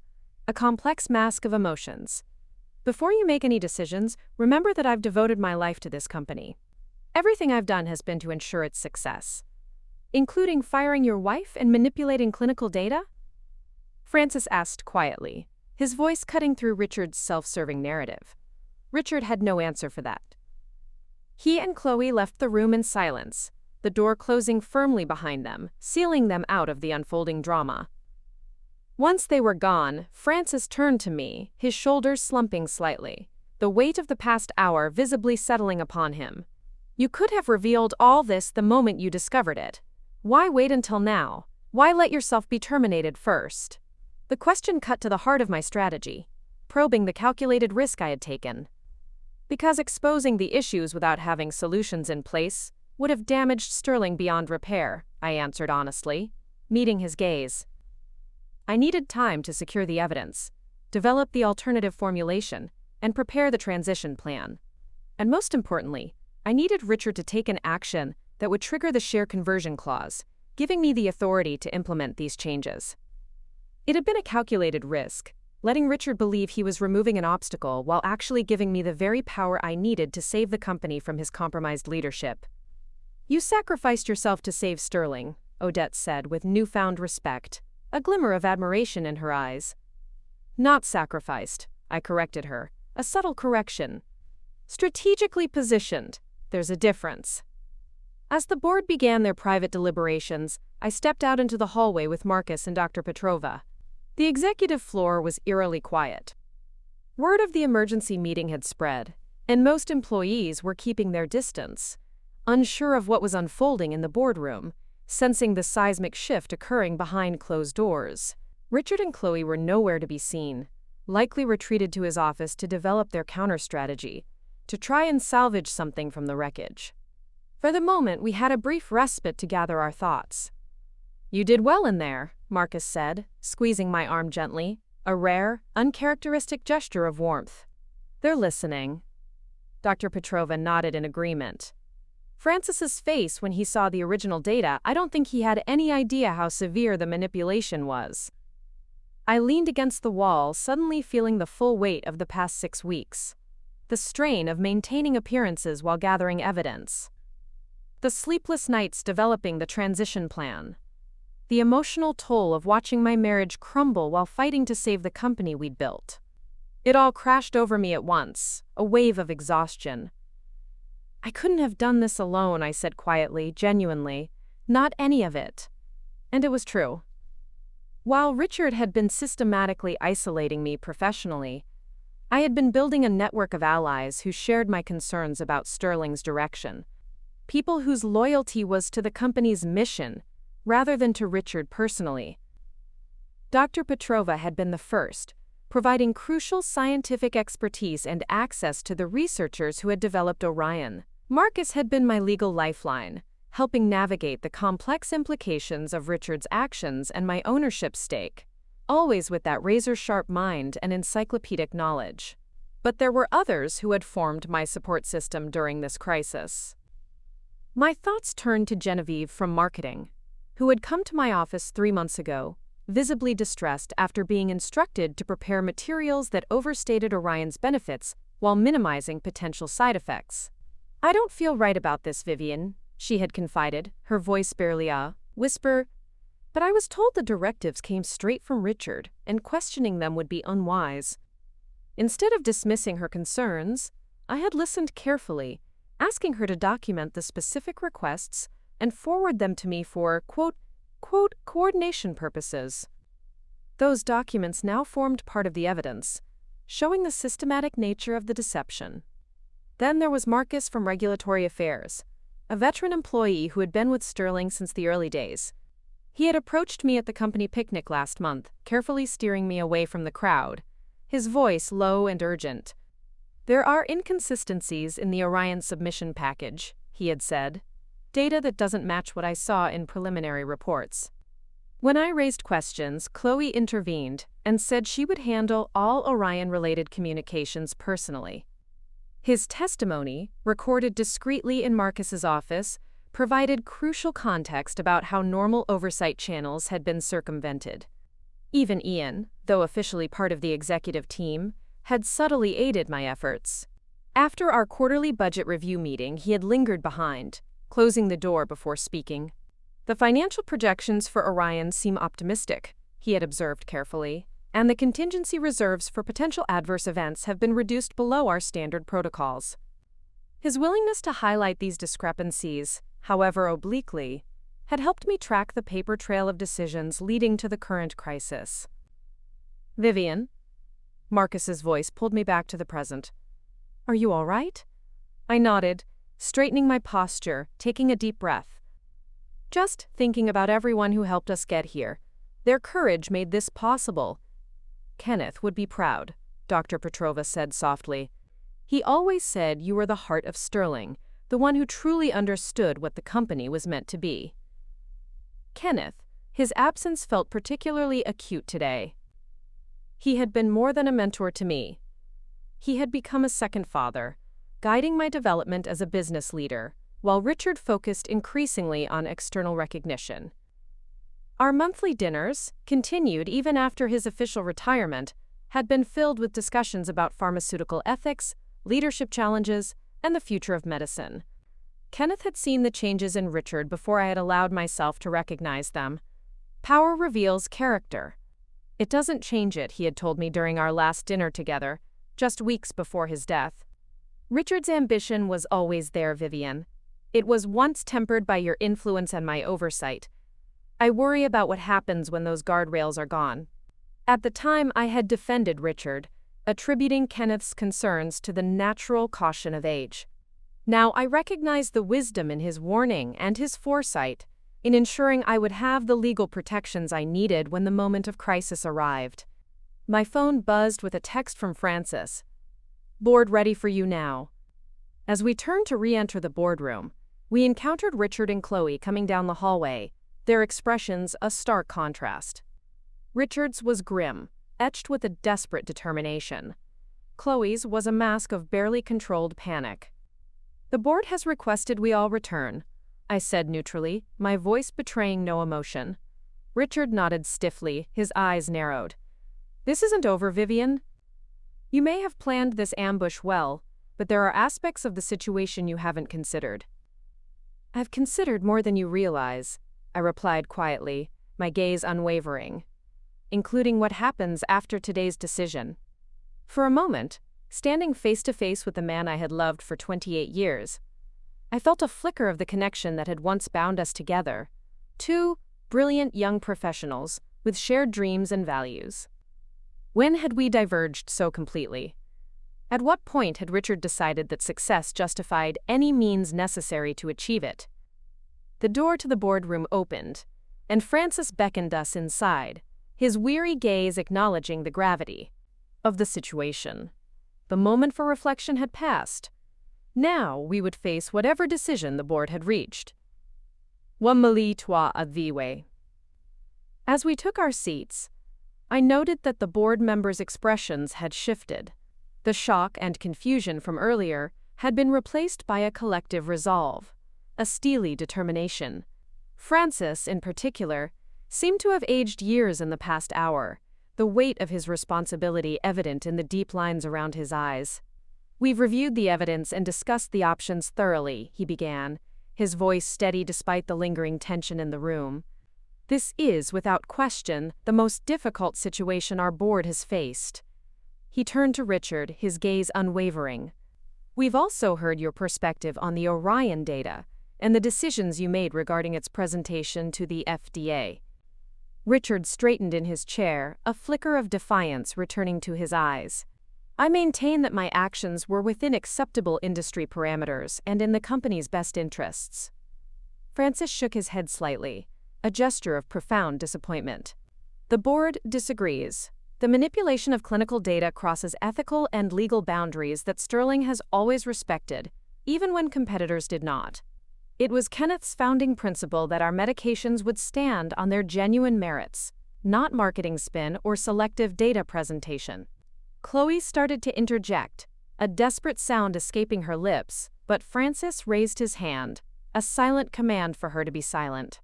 "As for the termination of Vivian Morris," he continued, his voice firm, leaving no room for argument.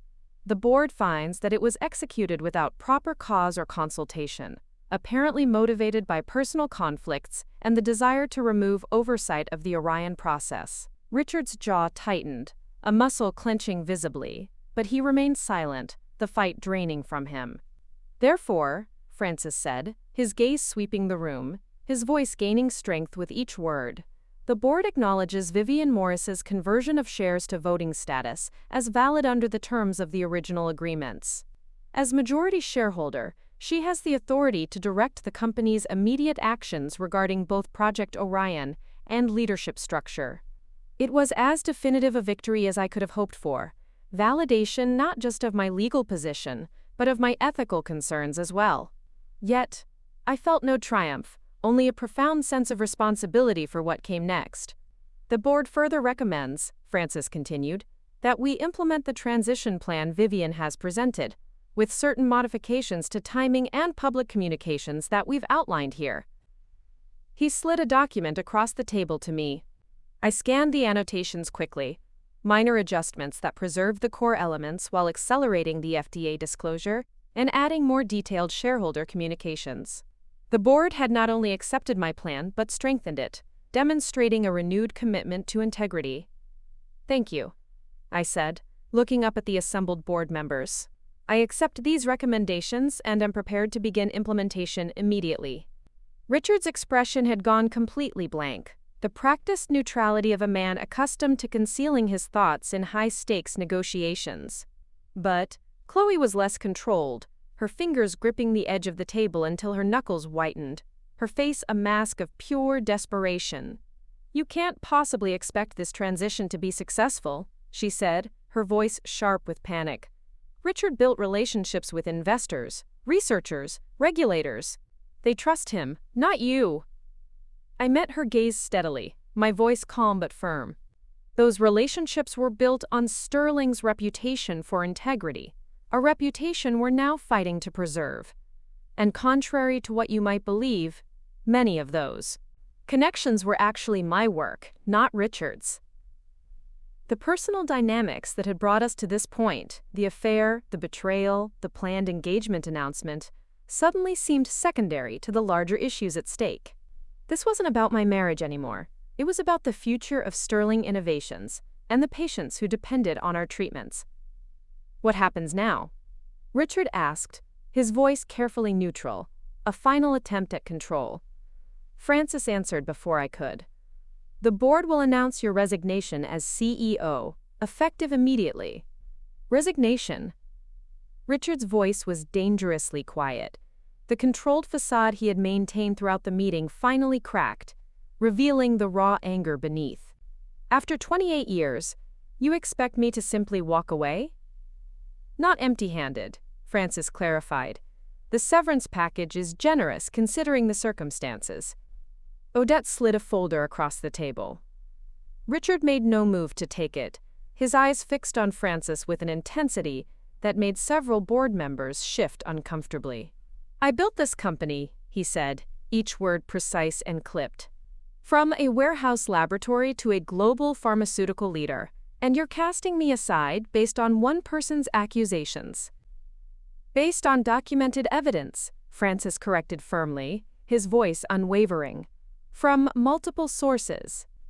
"Evidence curated by my wife during a divorce dispute," Richard countered, a hint of desperation entering his voice. He turned to the other board members, his gaze pleading. "Can't you see what's happening? This is a personal vendetta disguised as corporate concern." I remained silent, allowing the board to respond.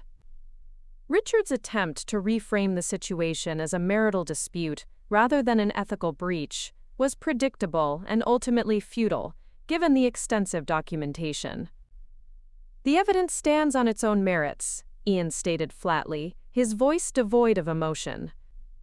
"The financial implications of the Orion data manipulation are clearly documented and impossible to ignore." Richard changed tactics, his expression softening as he addressed the board. "We've worked together for years. You know my commitment to Sterling. If there were oversights in the Orion process, they were made in service to the company's growth. Let me correct them. I can personally oversee a revised submission. Several board members exchanged glances, and I sensed a momentary wavering. Richard's persuasive abilities had always been formidable. His talent for presenting himself as the indispensable visionary had carried him through previous controversies. Chloe seized the opening. The succession plan requires at least 6 months of transition, she noted, flipping through the company bylaws on her tablet, desperately searching for a lifeline. An immediate resignation would destabilize operations and violate our governance structure. It was a clever angle, using Sterling's own protocols as a shield. For a moment, I saw uncertainty flicker across Francis's face, but Marcus was prepared.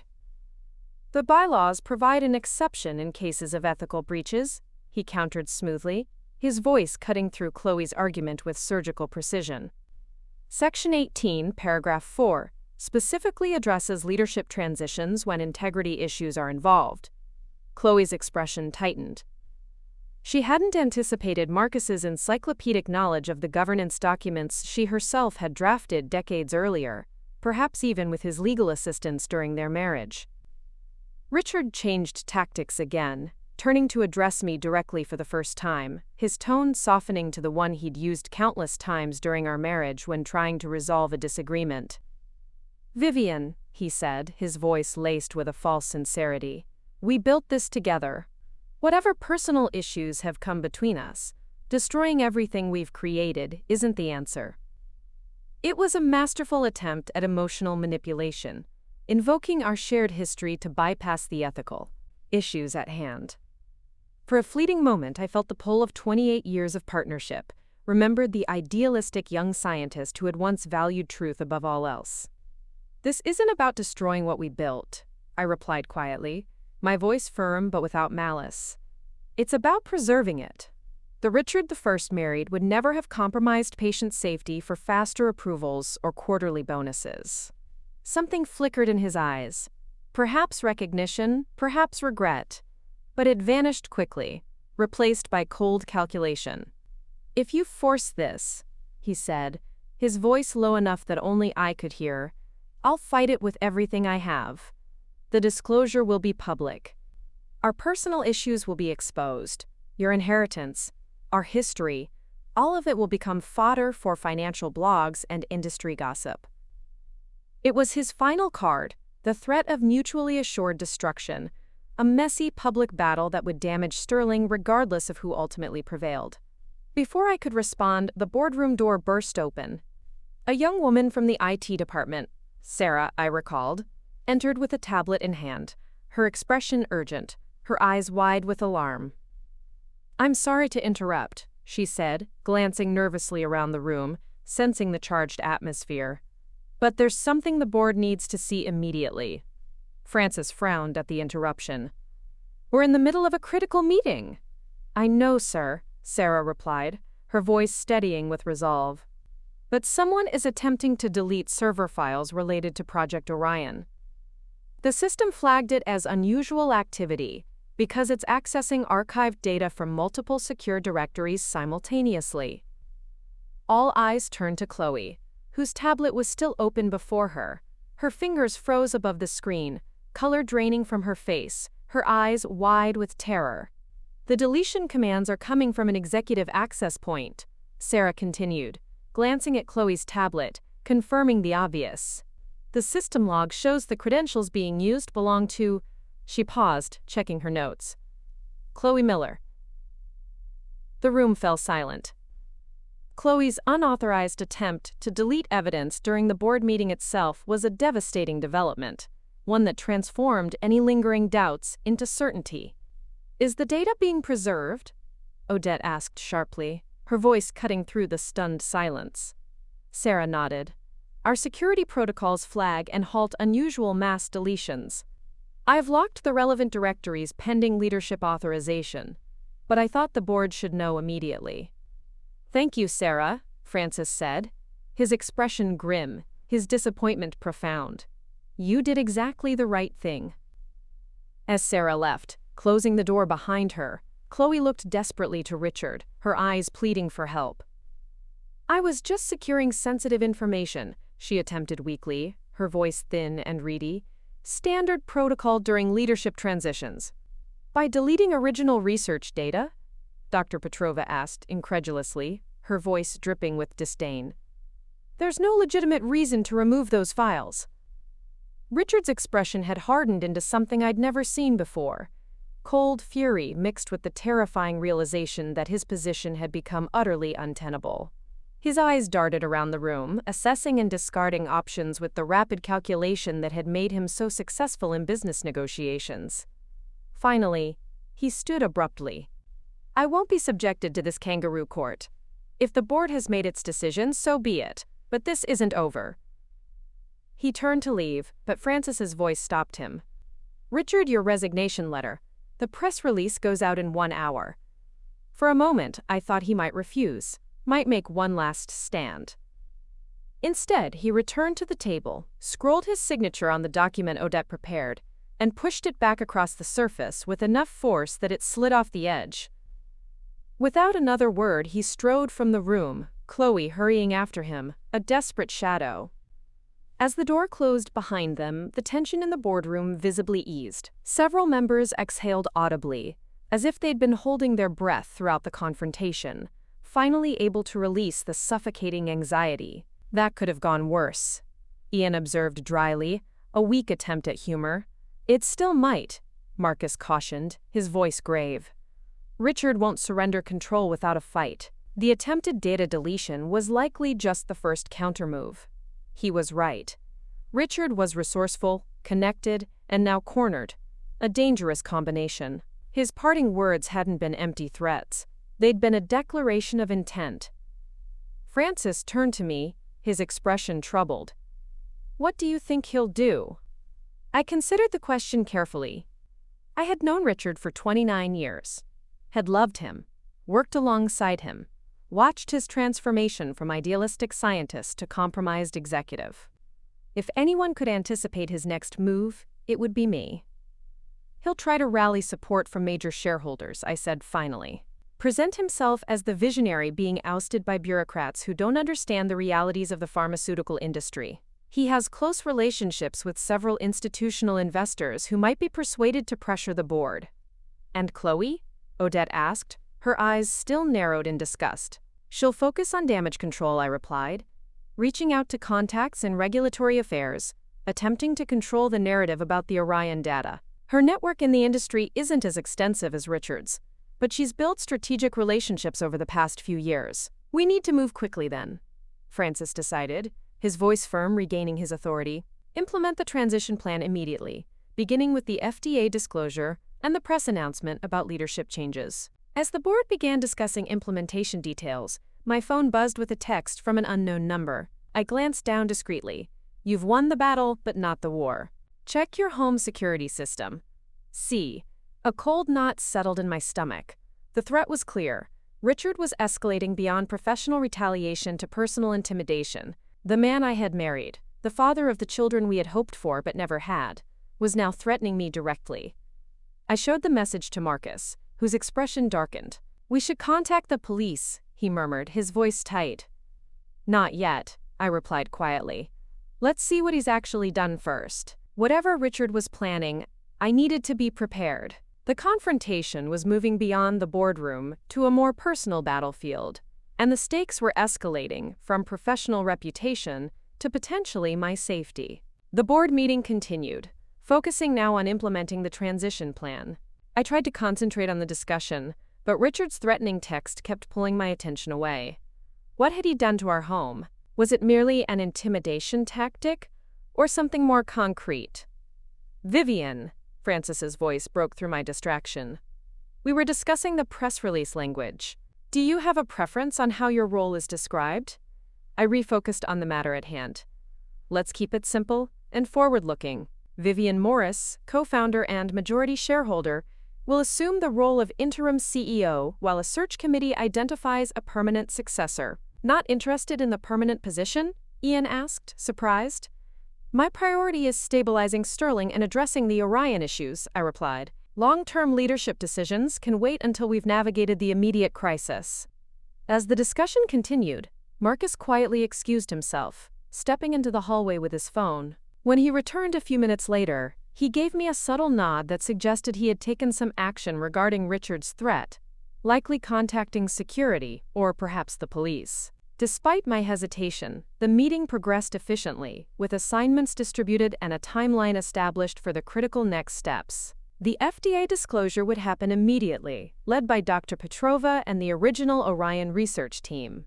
The shareholder communication would follow within hours, explaining both the leadership change and the proactive approach to the Orion issues. As we wrapped up the formal proceedings, Francis asked everyone except me to leave for a moment. When the room had cleared, he sat heavily in his chair, suddenly looking every one of his 68 years. "I've known Richard for nearly 3 decades, he said quietly. Played golf with him, vacationed with our families, watched him build this company from nothing. I never imagined he could compromise his principles so completely." "Neither did I admitted. The change was gradual, so subtle that I made excuses for each small ethical lapse until suddenly they weren't small anymore." Francis nodded solemnly. "Kenneth saw it happening. About a year before he died, he told me to watch the paperwork. I didn't understand what he meant at the time. He was referring to the protection clauses, I realized. He knew Richard might try to remove me someday." "Kenneth was always 10 steps ahead of everyone else," Francis agreed. He hesitated, then added, "There's something you should know." He withdrew an envelope from his suit jacket, the paper yellowed with age. "He asked me to keep this in my personal safe, to be opened only if there was ever a fundamental conflict between you and Richard over the company's direction." My hands trembled slightly as I accepted the envelope. The seal had already been broken. Francis had obviously read the contents earlier today. Inside was a single sheet of paper covered in Kenneth's distinctive handwriting, "To the chairman of the board, Sterling Innovations. If you are reading this, the situation I hoped would never arise has occurred. Richard and Vivian are at odds over the company's fundamental direction or ethics. Richard is brilliant, visionary, and capable of extraordinary achievements. But his ambition has always been his vulnerability. I have watched with concern as his decisions increasingly prioritize growth and recognition over the careful, patient science that built our reputation.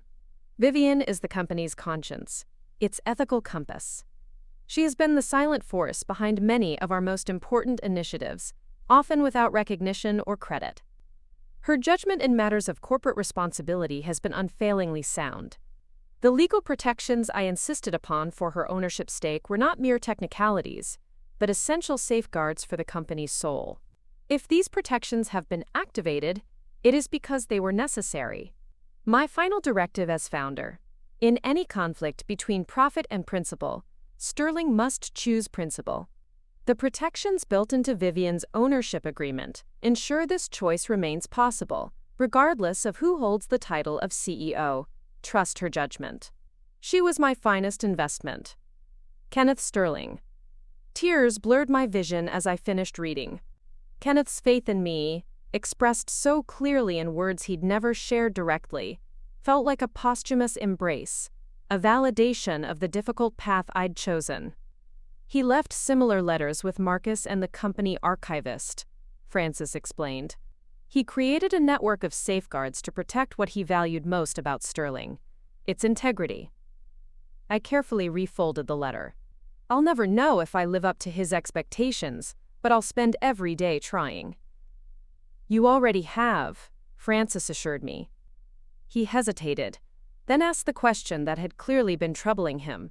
Those protection clauses, the ones that converted your shares upon termination, did Kenneth tell you they existed? I nodded. He insisted on them from the beginning, though I never believed they'd be necessary. The final revision was completed just 3 months before he died.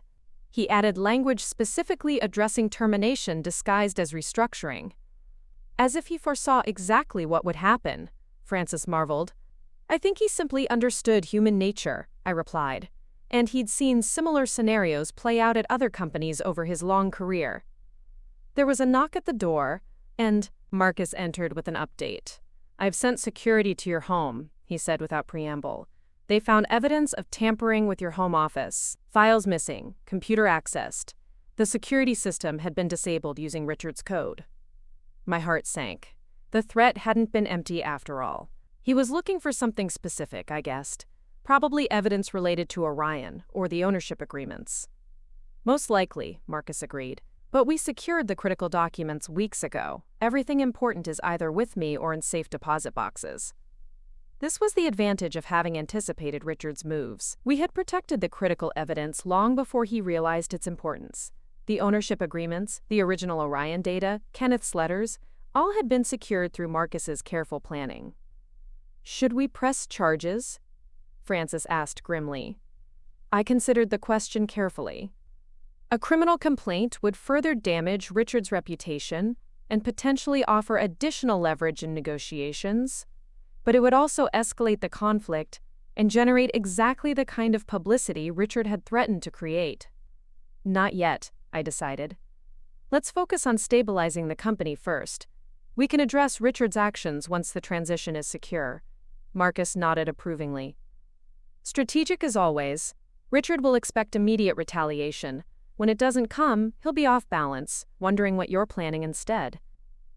As we prepared to join the others, I reflected on the critical detail that had changed everything. The protection clause that Kenneth had insisted upon decades earlier. It had seemed like an unnecessary precaution at the time, a formal legal requirement with little practical relevance to our lives. How wrong I had been. That single clause, hidden within hundreds of pages of corporate documentation, had proven to be the foundation of everything that followed. Without it, Richard's plan to remove me would have succeeded. Sterling would be proceeding with the flawed Orion submission. Patients would be at risk, and the company's future would be compromised by shortcuts and ethical breaches. Kenneth had understood something fundamental that I had missed in my trust and optimism. Systems, not individuals, ultimately safeguard principles. His insistence on embedding ethical protections into the legal structure of Sterling had created a failsafe that activated precisely when needed. As we walked out to face the waiting executive team, I silently thanked Kenneth for his foresight. The journey ahead would be challenging, rebuilding Sterling's research protocols, addressing the Orion issues transparently, managing the inevitable stock volatility, and navigating the personal aftermath of my collapsed marriage. But thanks to one critical detail in a decades-old agreement, I had the authority to ensure that journey would be guided by the principles upon which Sterling had been founded. The rest of the day passed in a blur of activity. The FDA disclosure was drafted, reviewed by legal, and submitted. The press release announcing Richard's resignation and my interim appointment was distributed to major news outlets. Key investors received personal calls from Francis, explaining the situation in carefully measured terms. By early evening I was exhausted, but knew the most difficult conversations still lay ahead. I had to face Richard directly, away from the boardroom and corporate politics. Our 28-year marriage deserved at least that much, a private reckoning before the public storm fully broke. I arranged to meet him at our home at 8 p.m. Marcus strongly objected, concerned about my safety after the break-in. "At least let security wait outside," he insisted, as we stood in my newly appointed CEO office, formerly Richard's space, now hastily cleared of his personal items. "No," I replied firmly. "This needs to be completely private, but I'll keep my phone on with the emergency contact. Ready." He reluctantly agreed, making me promise to check in every 30 minutes. As I drove home in the fading evening light, I reflected on how quickly everything had changed. Just yesterday, I had been director of corporate philanthropy, officially terminated and clearing out my office. Now I was interim CEO, majority shareholder, and the public face of Sterling's ethical recommitment. The house looked exactly as I had left it that morning. Though I knew from security's report that Richard had been inside, searching through my files. I parked in the driveway rather than the garage, ensuring my car would be visible from the street, a small precaution that Marcus would approve of. Richard arrived precisely at 8 p.m., driving the sleek black Mercedes he'd purchased after the Neuralex acquisition, always punctual, even for difficult conversations. Some habits remained unchanged, despite everything else that had shifted between us. He didn't use his key but rang the doorbell like a visitor. When I opened the door, the strain of the day was evident on his face. Deeper lines around his eyes, a tightness to his mouth that I recognized from previous professional setbacks. "May I come in?" he asked formally, as if entering a stranger's home. I stepped aside wordlessly. He walked to the living room, taking in the familiar surroundings with an expression I couldn't quite read. Nostalgia, perhaps, or calculation.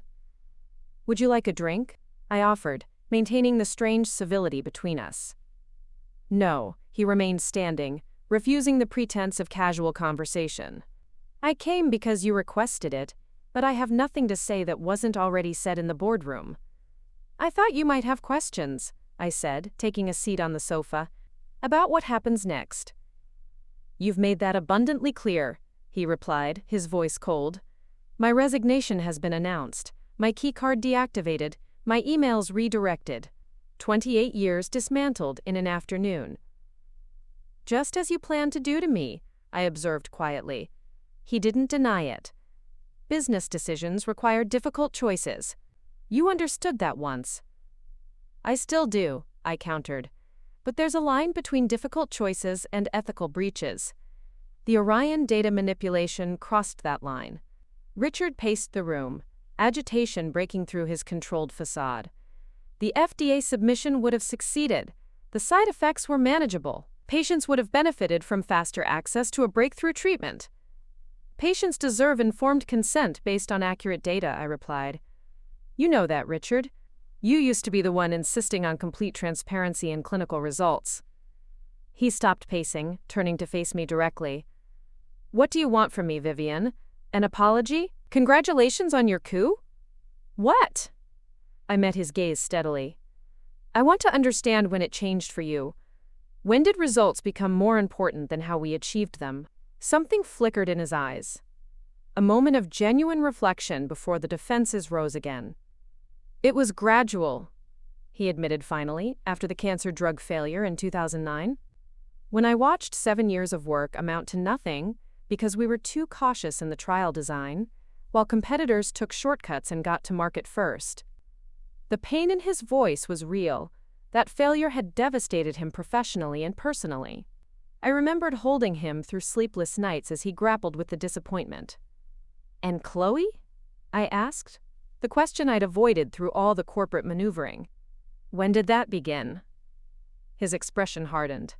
"That's personal, not business." "It became business the moment you planned to announce your engagement at a board meeting," I pointed out.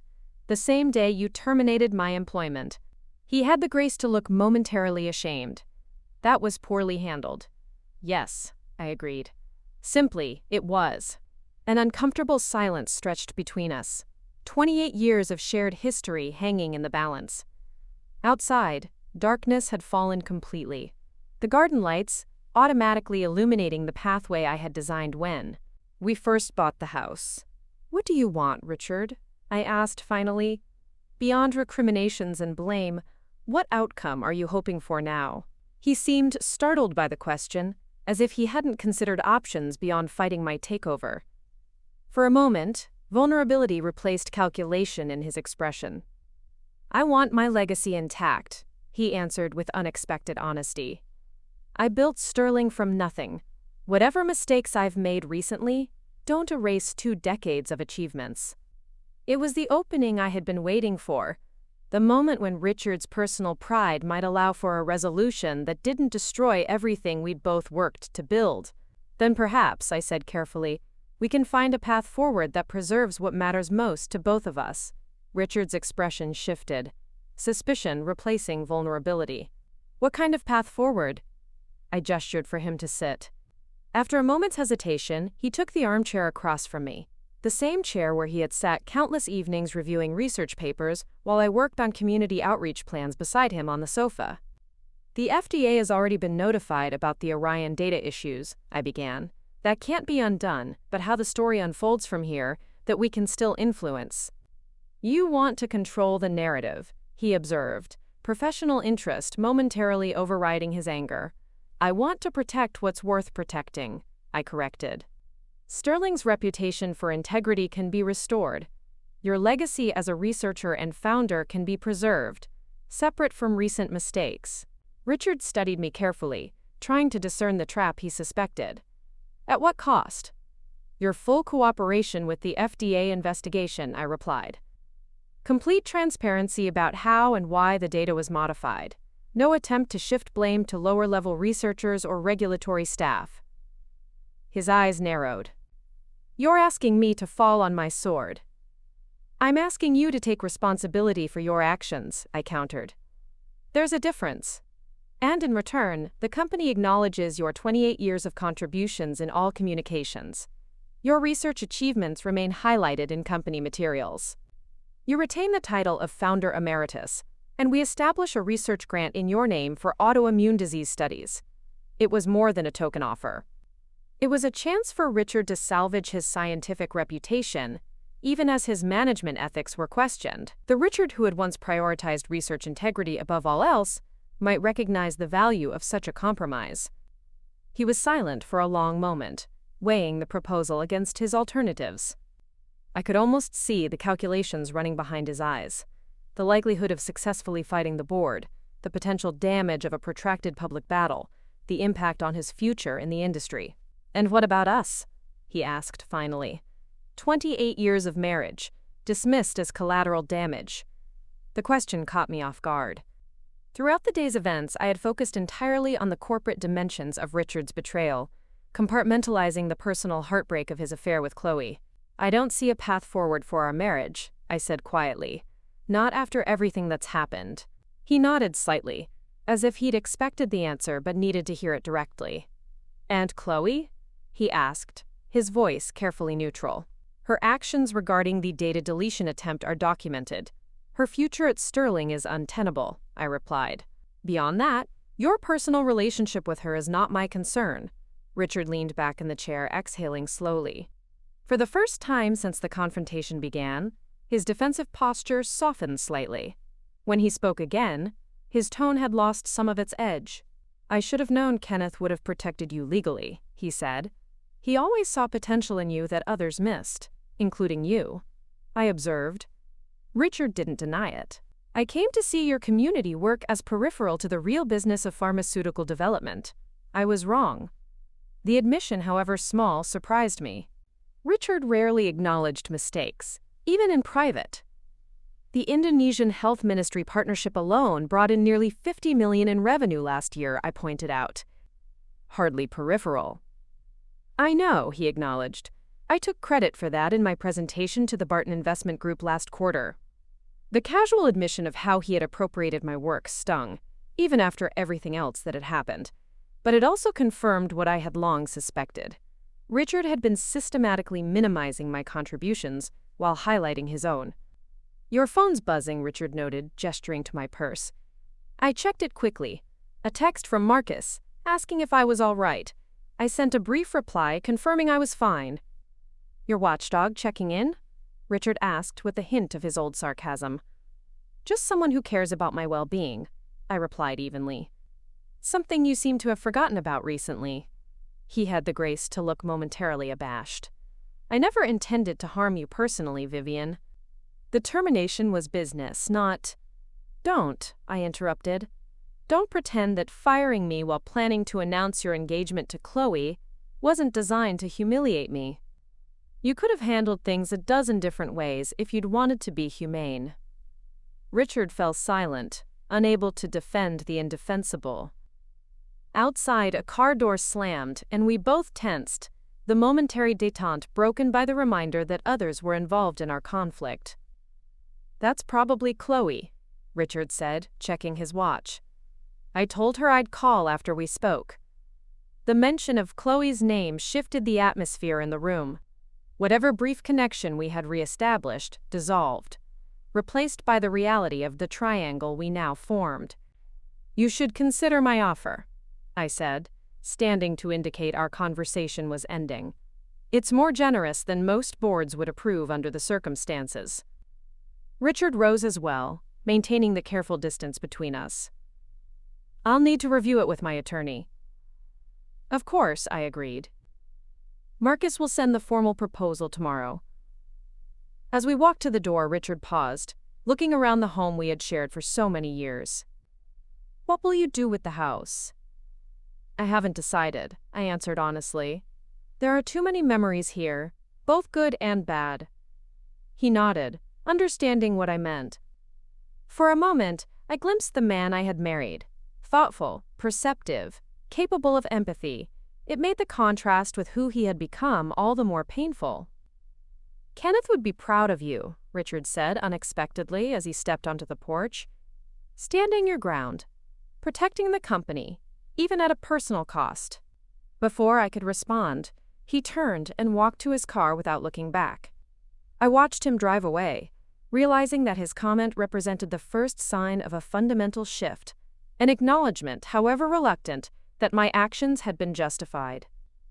As I closed the door, I felt not triumph, but a complex mixture of sadness and resolve. The confrontation was moving into a new phase, with Richard beginning to recognize the inevitability of the change I had initiated. By morning, the business world buzzed with news. Financial analysts speculated, and industry insiders traded rumors about Richard's abrupt resignation and the underlying Orion submission issues. I arrived at the office early, determined to set a new tone. The executive floor, once tense, now hummed with a different energy. Anxious, yet hopeful. At 9:30, Marcus arrived, a thick folder in hand. Richard's attorney reached out, he stated, without preamble. He's requesting all research data related to the modified Orion formulation Dr. Petrova presented. He's claiming it belongs to Sterling and falls under his ongoing patent rights as the original researcher. This was the move I'd anticipated. Richard's scientific ego couldn't bear to relinquish his crowning achievement. "What's our position?" I asked. Marcus smiled faintly. The modified formulation was developed independently by researchers no longer employed by Sterling at the time, using knowledge they had prior to their departures. Richard's patent claims extend only to the original formulation. And yes, he added, seeing my unspoken question, the documentation proving this timeline is meticulous. Dr. Petrova anticipated this exact scenario. Every research session was recorded, dated, and witnessed by independent parties. The intellectual property is clean. This was the final piece of my strategy, the element Richard hadn't seen coming. While he had been focused on maintaining control through corporate maneuvering, I had been building an alternative path for Orion that bypassed his authority entirely. My phone buzzed. It was a text from Richard. "Need to talk. Your office. 15 minutes. I showed it to Marcus, who frowned. He shouldn't even be in the building. His access was revoked. Francis probably let him in, I guessed. They've been friends for decades. 15 minutes later, Richard arrived at my office door, escorted by a clearly uncomfortable Francis. Richard looked haggard, as if he hadn't slept. The confident executive from yesterday was gone, replaced by a man finally confronting the full consequences of his actions. Francis left, closing the door. Richard stood in the center of the office, taking in the changes I had already made. Family photos removed, his awards relocated, my own materials arranged on the desk that had been his just 24 hours earlier. "I've reviewed the Orion documentation," he said without preamble. "The modified formulation, the research protocols, the independent development timeline." He paused, a flicker of his old scientific appreciation temporarily overriding his wounded pride. "It's brilliant work, and completely beyond my legal reach." This was it, the complete revelation of just how thoroughly his position had been undermined. Not just corporate authority and ownership stakes, but the very research he considered his scientific legacy. "You didn't just plan for my attempt to remove you," he said, realization dawning in his expression. "You created an entirely parallel research track that I couldn't touch." For the first time since our confrontation began, I allowed myself a small, satisfied smile. Precisely. 3 months after the boardroom confrontation, Sterling Innovations had found its new equilibrium. The initial stock drop following our FDA disclosure had been significant, but not catastrophic, stabilizing as investors recognized our proactive approach. The modified Orion formulation had been submitted as an amendment, with the FDA expressing cautious appreciation for our transparency. The review timeline had been extended by 6 months, but early feedback suggested eventual approval was likely. I stood at the window of the CEO's office. My office now, though I still thought of it as temporary, watching employees cross the campus courtyard below. The autumn leaves were beginning to turn, nature's reminder that change was constant and often beautiful. A knock at the door interrupted my reflection. Genevieve from marketing entered, carrying presentation materials. The quarterly projections are finalized, she reported.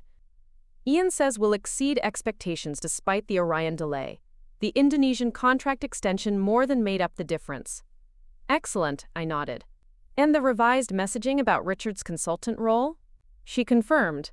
We've positioned him as the pioneering researcher whose early work made Orion possible, while highlighting Dr. Petrova's team contributions to the improved formulation. The compromise with Richard had been finalized 2 weeks after our last conversation. He had accepted the founder emeritus title and a limited consulting arrangement focused solely on historical research projects, with no management authority or access to current development data. The arrangement preserved his scientific legacy while keeping him at a safe distance. Has there been any feedback from the press about Richard and Chloe? I asked. Genevieve hesitated. Some gossip in industry publications, but it's dying down. Their relocation to Boston has helped reduce local interest. Richard and Chloe had indeed moved to Boston, where she had secured a position with a smaller biotech firm. After Genevieve left, I reviewed the day's schedule. The search committee for a permanent CEO was meeting that afternoon, a process I had insisted on despite the board's suggestion that I remain in the role permanently. While I had discovered unexpected satisfaction in leading Sterling through its crisis, my talents and interests remained more aligned with strategic relationships and ethical oversight than day-to-day executive functions. My phone buzzed. It was Marcus. Divorce papers finalized. Richard signed without amendments. Closing this chapter for you. A wave of mixed emotions washed over me. Relief, sadness, and finally, a profound sense of freedom. The legal dissolution of my 28-year marriage felt strangely anticlimactic after the professional separation had been so dramatic. I texted back a simple, "Thank you for everything." Later that afternoon, I walked across campus to the research building where Dr. Petrova had established her team in newly renovated laboratories. The space hummed with purposeful energy. "The cellular response data looks promising," Dr. Petrova reported, as she showed me their latest results. "The modified delivery system is reducing liver accumulation by nearly 60% compared to the original formulation. Patient outcomes with fewer side effects," I observed. "Exactly what we should have prioritized from the beginning," she replied. "Science done right takes time. Shortcuts only create longer delays."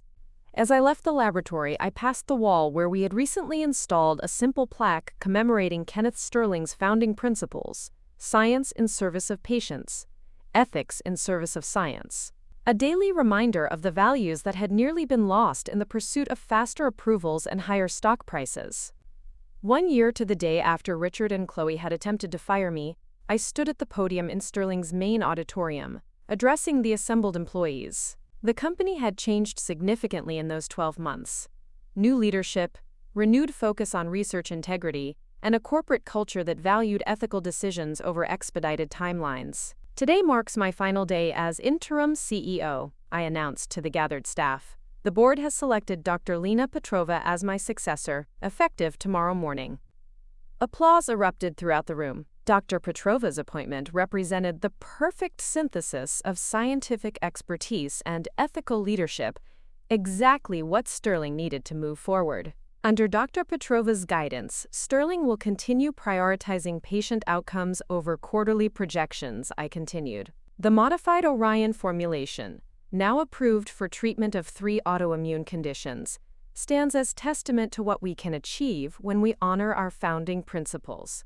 As I concluded my remarks, I touched the small silver pin on my lapel, Kenneth's personal logo that he had given to those he considered part of his inner circle. I had found it among his effects after his death, with a note asking that I wear it when the time is right. Today felt like that time. Later, in the privacy of my office, soon to be Dr. Petrova's office, I completed the final task of my interim leadership. I signed the documents establishing my new role, chairperson of the Ethics Oversight Committee, with a permanent board seat and authority to review all research protocols and corporate decisions for alignment with Sterling's core values. It wasn't the corporate philanthropy position I had once held, nor the CEO role I had temporarily assumed. It was something more fitting, a position that would allow me to be the company's conscience, just as Kenneth had once described me. Francis knocked gently on my open door. "Car's ready whenever you are," he said. The movers finished at the lake house this morning. I nodded, gathering my personal items into a small box. I had sold the colonial home Richard and I had shared, choosing instead the lakeside property that had always been my personal sanctuary. The fresh start felt appropriate as I closed this chapter of my professional life. "Any regrets?" Francis asked as we walked toward the elevator. I considered the question carefully. The past year had brought professional triumph alongside personal loss. The end of my marriage, the stress of corporate restructuring, the scrutiny of industry observers watching Sterling's every move. No regrets, I answered honestly. Some sadness for what couldn't be saved, but pride in what was. As we drove away from Sterling's campus, I looked back at the buildings silhouetted against the setting sun. What had begun as a personal betrayal, my husband and his secretary firing me, had catalyzed something unexpected. The reclamation of an institution's soul and the discovery of my own strength. The company would continue its work long after all of us were gone. Patients would benefit from treatments developed with integrity rather than expediency. And somewhere, I like to think, Kenneth was watching, satisfied that his faith in me had been justified. Sometimes the greatest victories come disguised as defeats, and sometimes being underestimated is the most powerful advantage of all. Up next, you've got 2 more standout stories right on your screen. If this one hit the mark, you won't want to pass these up. Just click and check them out. And don't forget to subscribe and turn on the notification bell so you don't miss any upload from us.